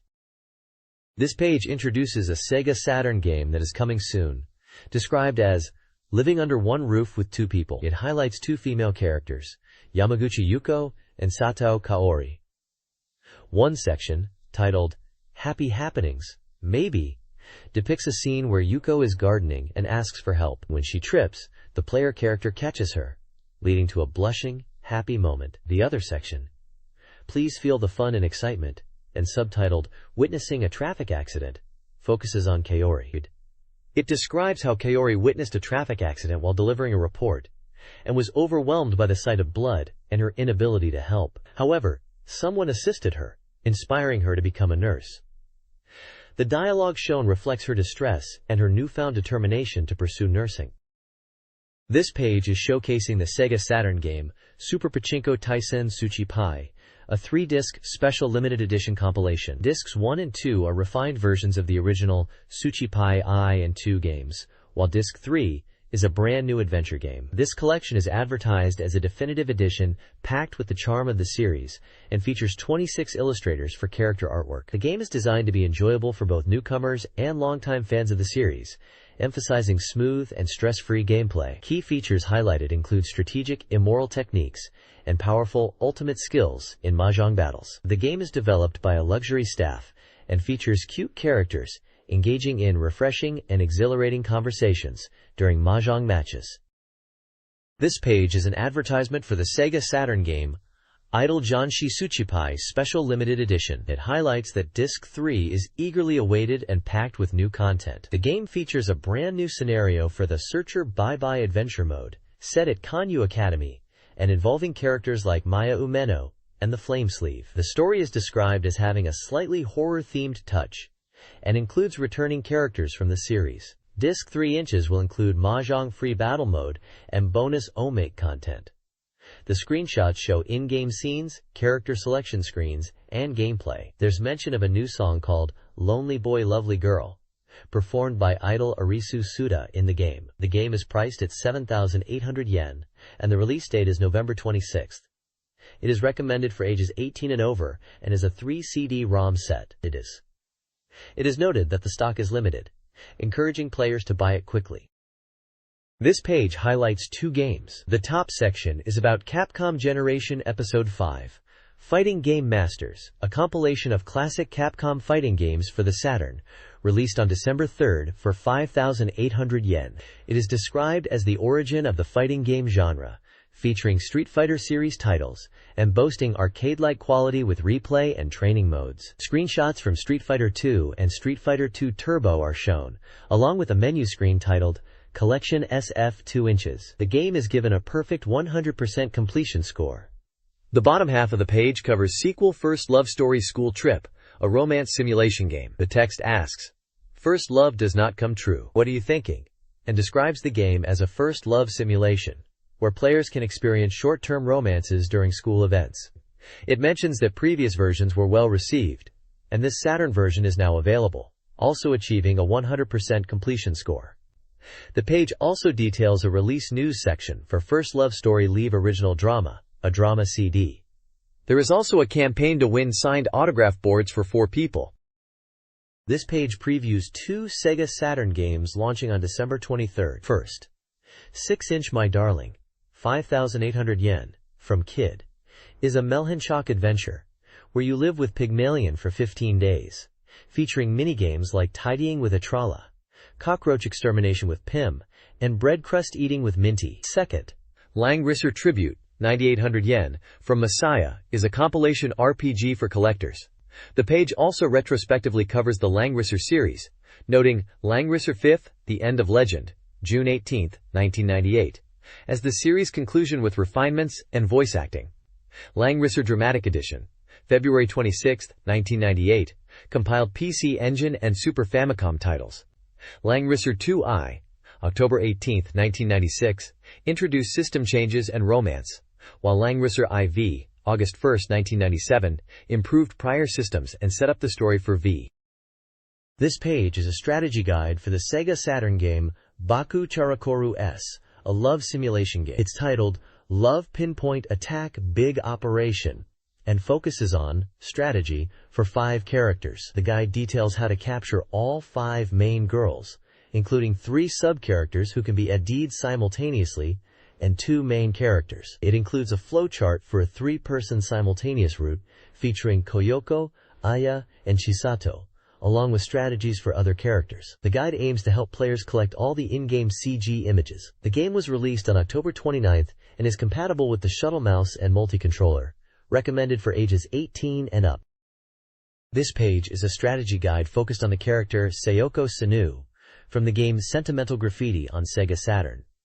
It's a guide on how to win her over. The guide mentions that to trigger a date with Sayoko, you need to actively take 2-shot photos with her. After the 3rd 2-shot, you'll receive a message on your answering machine, which you shouldn't miss. Sayoko's route is unique among the 3 sub-characters, offering branching paths depending on whether you go to the station or the cafe for your date. To collect all the CG images, you'll need to see both endings. The guide provides a shortest attack chart, listing place 1, place 2, and place 7 with 2-shot instructions, leading to listen to answering machine and date, and finally, confession.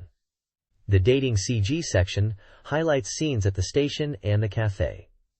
The aquarium section also shows a date location. There's a hint for conversations is sound section, pointing out that sound cues are important in dialogue choices. A pyron sound indicates increased affection, while bow means decreased affection. The dialogue choice sections emphasize that sound is key. This page is a strategy guide focusing on the character Ayaka Fujishima. It describes Ayaka as someone who thinks negatively about her own personality. The guide gives advice on how to approach her, suggesting you should make her aware of her charms and sometimes be assertive. It outlines a shortest attack chart, indicating that 2-shot scenarios at player levels 1, 4, and 7 lead to a date. The guide mentions date locations like cafes, karaoke boxes, Wonder Palace, and aquariums, noting that messing up at these locations can lead to being rejected. Specifically for cafes, it mentions that rejecting her there is a no-go. For the aquarium, you can get the phone number for a fortune-telling house. The Declaration of Love section suggests being somewhat forceful, but stopping short of forcing a kiss or physical actions, as that will cause her to run away. Finally, the Happening Event section describes a surprising event where you might encounter Chisato-san before a date with Ayaka at Wonder Palace, or an aquarium, leading to a confrontation. This page is a character introduction and strategy guide for Kagurazaka Chisato, a character from the game Graduation. The text describes Chisato as a stewardess with a hidden worry. The guide highlights that raising her affection through 3 2-shot interactions makes the game easier, and emphasizes the importance of making her laugh and treating her like a woman during dates. It outlines a gameplay flowchart starting with 2-shot interactions, leading to dates, and eventually, a confession. The guide mentions that dates have affection judgments, and failing these can lead to bad endings, making the happy ending harder to reach. It also mentions a happening event involving Ayaka, triggered if you date Ayaka before Chisato and fail a date, which can lead to an encounter with Ayaka in the school infirmary. Finally, it teases a scene titled Chisato-san's Upset, where Chisato deals with delinquents, hinting at a possible event trigger if you select Infirmary afterwards. This page is a strategy guide page focusing on the Sega Saturn game featuring the character Madoka Fukugawa. The page is titled Madoka Fukugawa and provides a shortest attack chart for the game, guiding players on how to progress with Madoka. The guide is divided into points and steps, starting with point 13 inches, which advises players to achieve a two-shot picture with Madoka as the first step for their first date. It mentions needing to call Madoka after that to arrange the date.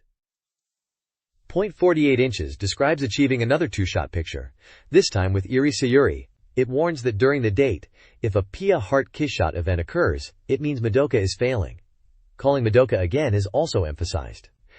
Point 910 inches covers the date with Ruri Rito and the subsequent date with Madoka. It advises players to ditch their date appointment to finally meet Madoka for their final date and confession. The page includes screenshots from the game depicting conversations and scenes with Madoka and other characters like Ruri Rito and Iri Sayuri. The text boxes in the screenshots show character dialogues, and the guide emphasizes important conversation points, like charming her, being cheerful and energetic, and expressing your love more than anyone else. The guide seems to be about strategically navigating dates with different characters to ultimately end up with Madoka. This page features a strategy guide for a dating sim game focusing on the character Irina Morimoto. The guide provides a shortest attack chart which outlines steps to progress through the game and date Irina. The steps include 1. Meeting Irina Morimoto and taking a two-shot photo with her. Coke. 2. Meeting Miyako Sonoko and taking a two-shot photo with her. Coke. 3. Listening to Irina's answering machine message and going on a date with her. Coke. 4. A free period. Coke. 5. Calling Irina to arrange a date. Coke. 6. Calling Miyako to arrange a date. 7. Going on a date with Irina, leading to a confession.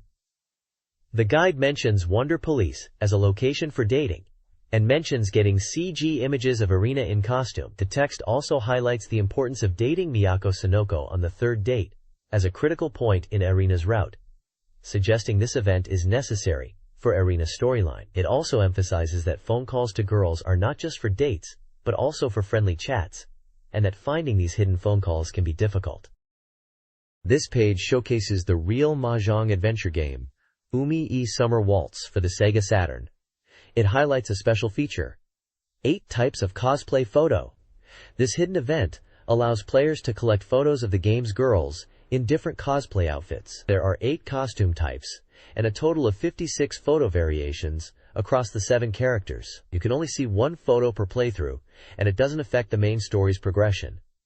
The page details how to trigger these photos through a flowchart questionnaire. Starting with whether you like uniforms, the questions branch out, asking about preferences in clothing style, realistic, unrealistic, age, young adult, and scenarios, hospital. Depending on your answers, you can unlock costumes like gym uniform, Moonwave Academy uniform, nurse, buddy girl, tennis wear, wedding dress, fantasy style, and idol style. The screenshots illustrate in-game scenes related to triggering these cosplay events on Day 1 and Day 9 of the game.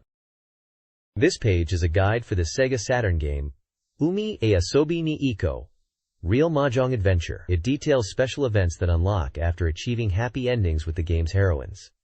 For Tamami, there is a watermelon splitting minigame. For Aya, there is an artificial respiration scene. The page also includes mini tips for Petrified Mania, advising players to use the Start button to see formation details, and explaining that encouraging words from a girl in the morning can boost your petrified item collecting results. The game features a maiden heart system for trading items with girls, requiring persuasion. Finally, the page announces a score attack contest for Umi-e Asobi ni Iko, with categories for scenario score, petrified item score, and CG completion rate. Top players can win trophies and game merchandise.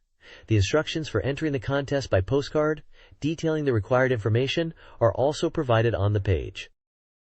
This page is a game guide from a magazine, focusing on the Sega Saturn game, Hamagasaki Summer Life Guide. The guide explains how time progresses in the game, emphasizing that time only moves forward when you meet with the heroine or engage in certain activities. It introduces the character Tono Mizuki, providing a schedule of events for interacting with her from August 1st to August 16th. Key gameplay tips are given, including that Mizuki enjoys yakisoba on the first day and visiting the pet shop on the 8th. There's also a section on ATS or active time save offering hints, and a mahjong quiz feature on August 16th. The guide uses screenshots to illustrate game scenes and key moments.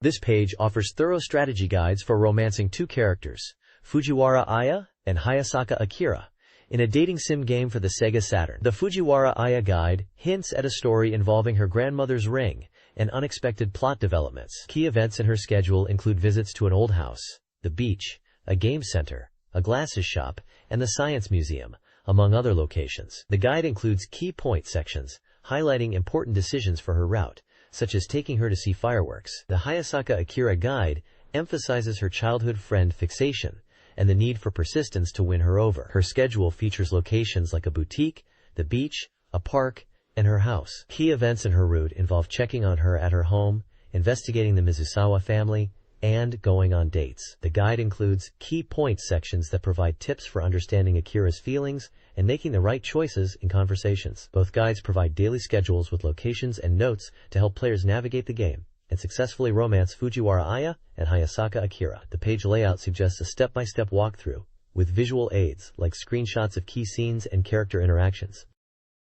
The next page is a strategy guide for a dating sim game featuring two main characters, Kayama Yuma and Kimiya Yukari. It provides walkthroughs for romancing each girl with key event points and schedules. For Kayama Yuma, key events include following a whispering voice, a swimsuit selection scene, a piggyback ride up a mountain, a virtual date experience, and a possible first date scenario. For Kimiya Yukari, key events involve feeding pigeons, choosing between a yukata or swimsuit, a mysterious necklace event, avoiding detours to a cape, discovering important materials, and a trip to a mermaid's island. The page details specific dates, times, and locations within the game to trigger these events, accompanied by screenshots of in-game scenes related to each character's route. This page is a strategy guide for the Sega Saturn game Doki Doki Pretty League, a dating sim that was only released in Japan. The guide is broken down into key gameplay points across different in-game dates, giving you tips on how to interact with the characters Chris Garland and Mari Kurihara. Sections like Returning Home is Tomorrow and Reading the Story of Volume 1 give you specific walkthrough advice. There are also gameplay tips in sections such as Finally Validation Begins and The Goal is Mari Kurihara Only, as well as advice about character interactions with titles like Cold Jokes Are Not Allowed and Hero is Who. The guide highlights key scenes with screenshots of in-game dialogue and events, and mentions a game mechanic called ATS, which appears in dream sequences, and emphasizes that choices are important for progressing the story and character relationships. Another section, Deep Insight Power is Necessary, suggests the game requires close attention to detail. This page is a strategy guide for the Sega Saturn game, Neon Genesis Evangelion Mahjong Completion Project. It highlights the hidden elements you can unlock by playing and introduces the opponents you will face in the story mode. The story mode features different characters as opponents in each round. For Shinji, the battles progress, and it is teased that his final opponent is his father, related to his desire to have his father acknowledge him. For Takanorico, the story involves her searching for a new love, and the final round may reveal if she finds her ideal man. Gene's story is about wanting to get his dream sweet home, and his opponents are all beautiful girls. The guide also gives tips for gameplay, focusing on understanding the characteristics of each character in free battles, and paying attention to when opponents use the chi move. Winning in story mode makes you stronger, as the difficulty and point difference with opponents increase as you progress.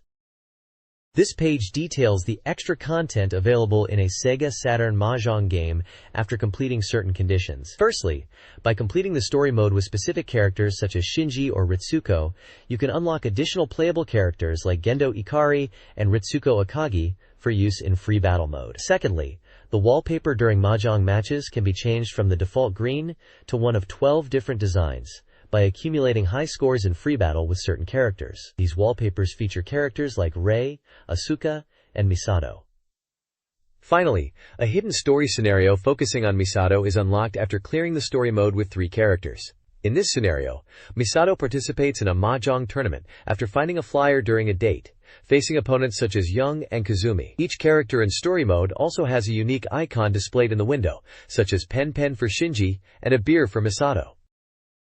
This review section previews upcoming Sega Saturn games based on pre-release versions to advise consumers. Capcom Generation 4th Demons Blazon, releasing November 12th, is a nostalgic collection of Capcom arcade classics, particularly Ghosts and Goblins, with enhanced graphics and sound. It received an average score of 6.3310, praised for its 3-player mode, stage selection, and gameplay. Natsukaze no Shirokishi Story of Jeanne d'Arc, launching November 19th, is a simpler adventure game for anime fans, scoring 5.0. While suitable for children with smooth 3D dungeon movement and impressive maps, it requires a multi-tap, has an unengaging story for some, and features lacking action animation, despite good character introduction scenes. The section also includes Collector's Mania and This Review columns to help readers understand reviewer perspectives.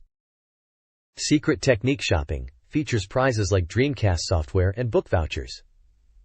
Densha to Go Ichers highlights the accident avoidance bonus second technique on the Yamazaki line, where skillful braking to avoid a truck accident at a crossing earns bonus seconds. Tips include faster overall times and station approach strategies. Authentic Hanafuda introduces Stage Select for story mode skipping, activated by L+X on the load screen after choosing Start from Beginning, which overwrites saves. Shining Force 2i Scenario 3 inches offers Quick Continue, allowing players to skip the title screen and go directly to the load screen after resetting by holding Start after A+B+C+Start reset. The page solicits Sega Saturn and Dreamcast secret technique submissions via postcard, requesting game titles, technique details, and prize software preference, prioritizing early and clear entries. This page is a preview for the Windows 95 and 98 version of the game Lulusi War, announcing that development is going smoothly. The page highlights that it will showcase visual scenes and attractive characters. Screenshots show in-game scenes, including dungeon exploration and dialogue choices. The game features dungeon battles with enemies, and the text questions if HP management will be important. The battle system is described as command-based. Dungeon exploration is said to be easy thanks to an auto-mapping function, so players don't need to wander aimlessly. Character introductions are presented for Sharon, the protagonist's fiancée, described as seemingly gentle but with a strong will. Kaiser, the strongest warrior of the Shadow Clan, and a rival to the protagonist. Lena, a receptionist who supports the protagonist. Stallion, a half-human, half-horse character who embodies virility and strength. Watosika, the king of the Shadow Clan, and the protagonist's father. Finally, there is an elf message board section, stating that it's getting colder, and they are working hard to deliver Lulusi Warwind 95 and 98 as soon as possible, expressing excitement for players to enjoy the game. They mention it's a new work with appealing characters. This page is an Arcade Express Volume 32 preview for Bloody Roar 2, Bringer of the New Age, a 3D fighting game where characters transform into beasts. The tagline is, Roar Again Beastman. The article highlights the evolved Beast Awakening battle system, explaining that players transform from humans to beasts. It details 2 types of guards, Light Guard and Heavy Guard, as well as the Beast Drive special move and a counter mechanic. Screenshots show in-game action, and the text mentions playable characters Yugo and Long. It emphasizes that this sequel retains the enjoyable elements of the original Bloody Roar, while adding new features for a deeper gameplay experience. It also mentions that bosses Gaido and Shenlong from the previous game will appear as playable characters, with Gaido noted as having the strongest power. The article ends by encouraging players to try out the game, focusing on mastering the beast transformations. This Dreamcast Magazine, Volume 65. Hello! Capcom section features messages from Capcom staff expressing their support for the new console. Okamoto Yoshiki praises the Dreamcast specs, ease of development, and third-party support, emphasizing Capcom's commitment as a strong supporter, mirroring their Saturn support. Funamizu Noritaka congratulates the magazine and confirms the continuation of the Hello Capcom section, promising ongoing information and future Dreamcast games, including ports and unique titles, highlighting smooth development. Mikami Shinji also congratulates the magazine, noting its renaming and Capcom's plan to increase Dreamcast titles and information through a user-friendly Hello Capcom section. Funatsu Tatsuya, representing senior staff, discusses Capcom's multi-platform approach and his personal excitement for the Dreamcast despite being a Saturn fan, encouraging fans to support the console and magazine. Lastly, Shimomura Yasuhiro discusses the ending of the American Comics Lecture, offering advice on appreciating American comics with their varied creative teams by focusing on individual episodes and character drama, using Captain America as an example. This page is all about the Dreamcast game Tech Romancer, originally titled Chuku Senki Kikayo in Japan. It highlights the exciting news that the powerful robot character Gourai, known internationally as General of Darkness, Gourai, is now playable. Previously, Gourai was exclusively a CPU-controlled opponent. The page details how to unlock Gourai, requiring the arcade version of the game to have been played for over 400 hours, after which a specific command must be entered in the test mode. It then presents a full command list for Gourai, breaking down his moves into basic techniques, super special moves, special techniques, and a devastating final attack. Screenshots throughout the page showcase Gourai in the game, demonstrating some of his moves in action. This page is an advertisement for a book titled Making of Red Company History Book. It details the history of the game company Red Company, known for titles like Cho Makaimura Gaiden, Wataru no Buken, presumably referencing a Japanese-only title related to Ghosts and Goblins series, as no internationally released game with exactly this title exists, possibly a reference to Super Ghouls and Ghosts spin-off or earlier title, and the Tengai Makyo series, Far East of Eden internationally. The book covers the company's establishment to the present day, featuring interviews with key figures and information on their games and characters. It also mentions unpublished items and details about the Red Company great events. The book is priced at 1,300 yen, is 112 pages long, all color, and co-produced by Red Company and SoftBank Publishing. It is scheduled for release in mid-December. This Dream Sega Express, Volume 125, announces 2 game events. The first is a Daytona USA 2 event at Twin Ring Motegi, November 20th, -22, featuring the game's first 16-player communication battles, free play, and a contest to win NASCAR race tickets. Producer Toshihiro Nagoshi highlights the appeal of bringing American stock car racing to Japan and the large-scale battles. The second event is the last VF3TB tournament for Virtua Fighter 3TB arcade version, leading to the Dreamcast release. Preliminary rounds are held at various Tokyo arcades, November 1st, -22, with the finals on November 23rd at Shinjuku GameSpot 21, using the Dreamcast version. All participants receive original VF3TB goods. Only 29 arcades are participating, and spectators are encouraged. The Dreamcast version of VF3TB will also be showcased as an exhibition. This page is introducing the beginner course of the arcade game Dirt Devils, known internationally on Dreamcast as Sega Rally 2. The page highlights tips for each corner of the canyon course, including the home straight, first corner, second corner, and final corner, advising players on how to approach them, suggesting techniques like out-and-out, and emphasizing to avoid contact with walls or other cars. The page also points out a giant rock obstacle on the course after the first corner and a shortcut opportunity near the second corner. The next issue will introduce the intermediate course.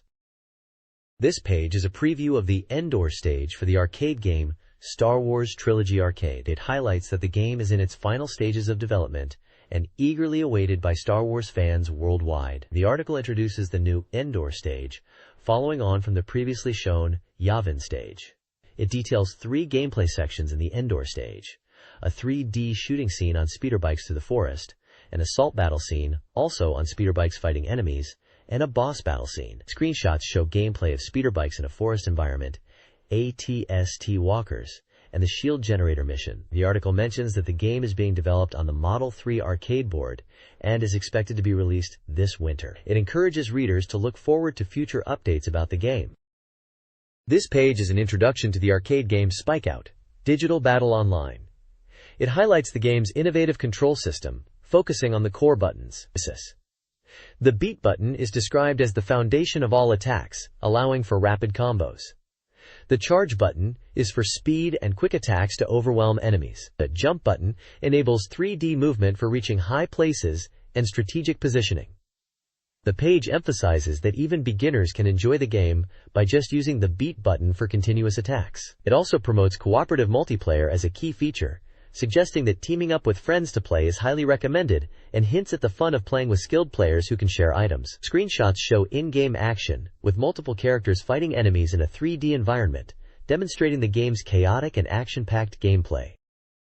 This page introduces the S button, which is a shift button, and the C button, which is a charge button, along with various button combinations for attacks in this action game. The S button allows you to move while keeping your character facing the enemy, making positioning and adjustments easier. It also increases movement speed and prevents you from automatically grabbing other characters. Additionally, it shortens the homing distance of enemy attacks, making it easier to evade. The C button is for charge attacks, with power building up the longer you hold it. Level 1 is a standard attack, while Level 2 and above launch enemies into the air or knock them back. Level 4 is a supercharge attack. You can even charge while attacking. By using C after a BBB combo, you can cancel attack delays. Charging is possible during any action. Button combinations are also detailed. B plus C performs a sweep attack, effective when surrounded by enemies, and guarantees a knockdown with a wide attack range. Follow-up attacks with B or C are possible during the sweep.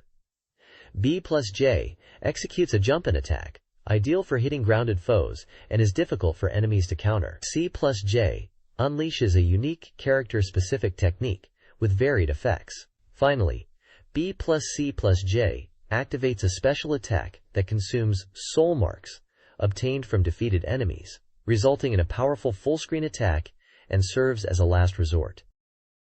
The next page is part of the Sega AMR&D Department No. 1 official corner and features the game Ocean Hunter, subtitled The Seven Sea Adventure. This section highlights Stage 4, Texcoco Great Lake. The stage is set in a freshwater lake, a change from the ocean stages. The environment is described as a sunken ancient city at the bottom of the lake, inhabited by monstrous, mane-eating fish. Players are tasked with saving hunters from swarms of piranhas. The AM1 Research Institute developer comment mentions the unique atmosphere of the lake stage compared to previous stages and highlights the boss fight against Arwazotl. Gameplay advice is given for dealing with piranhas. Stay calm and shoot them accurately as they approach. The Stage 4 boss is introduced as Arwazotl, a long-necked dragon from ancient times inhabiting Texcoco Great Lake. The strategy to defeat it is to aim for its head. An interesting development tidbit mentions that early versions of the boss mistakenly had two heads due to a bug. The enemy check section details two enemy types, piranha and garbike. Piranhas are numerous but small, requiring precise shooting. Garbikes are larger fish found in submerged city areas, known for surprise attacks from behind cover. Garbike's weak point is inside its mouth, which is exposed when it attacks.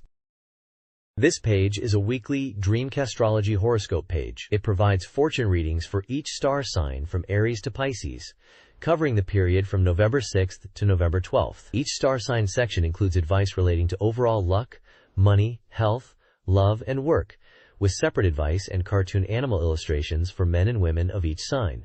The page provides lucky colors and items and general advice for each sign.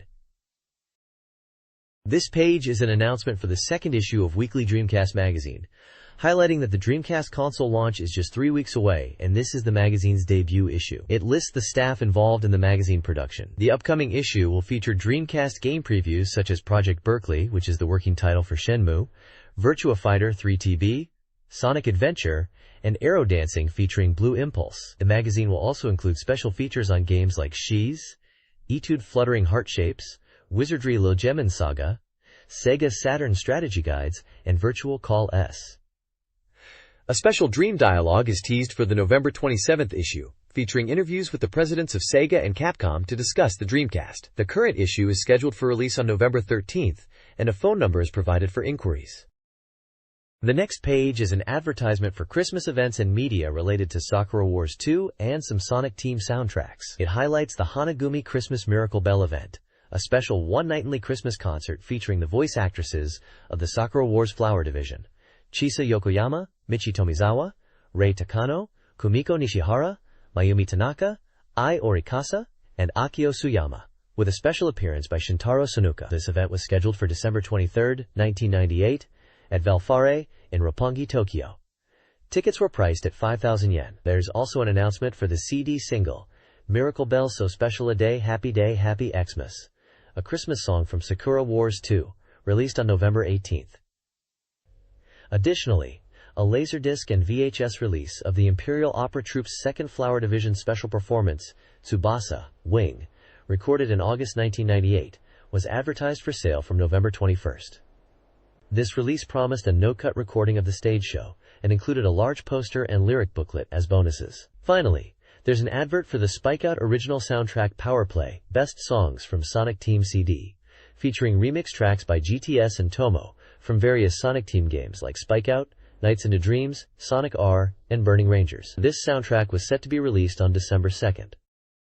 This page is an advertisement for the Dreamcast game 7th Cross Evolution, a biology evolution simulation RPG from NEC Home Electronics. The game is highlighted as using neurotechnology SOM artificial life to create a unique experience on the Dreamcast, focusing on player-driven world and evolutionary survival. The tagline asks, "What are you? What are you trying to become?" The page features screenshots showcasing in-game battles and user interface elements and announces a release date of December 23, 1998, with a suggested retail price of 5,800 yen. It also briefly explains that SOM is a self-organizing neural network technology.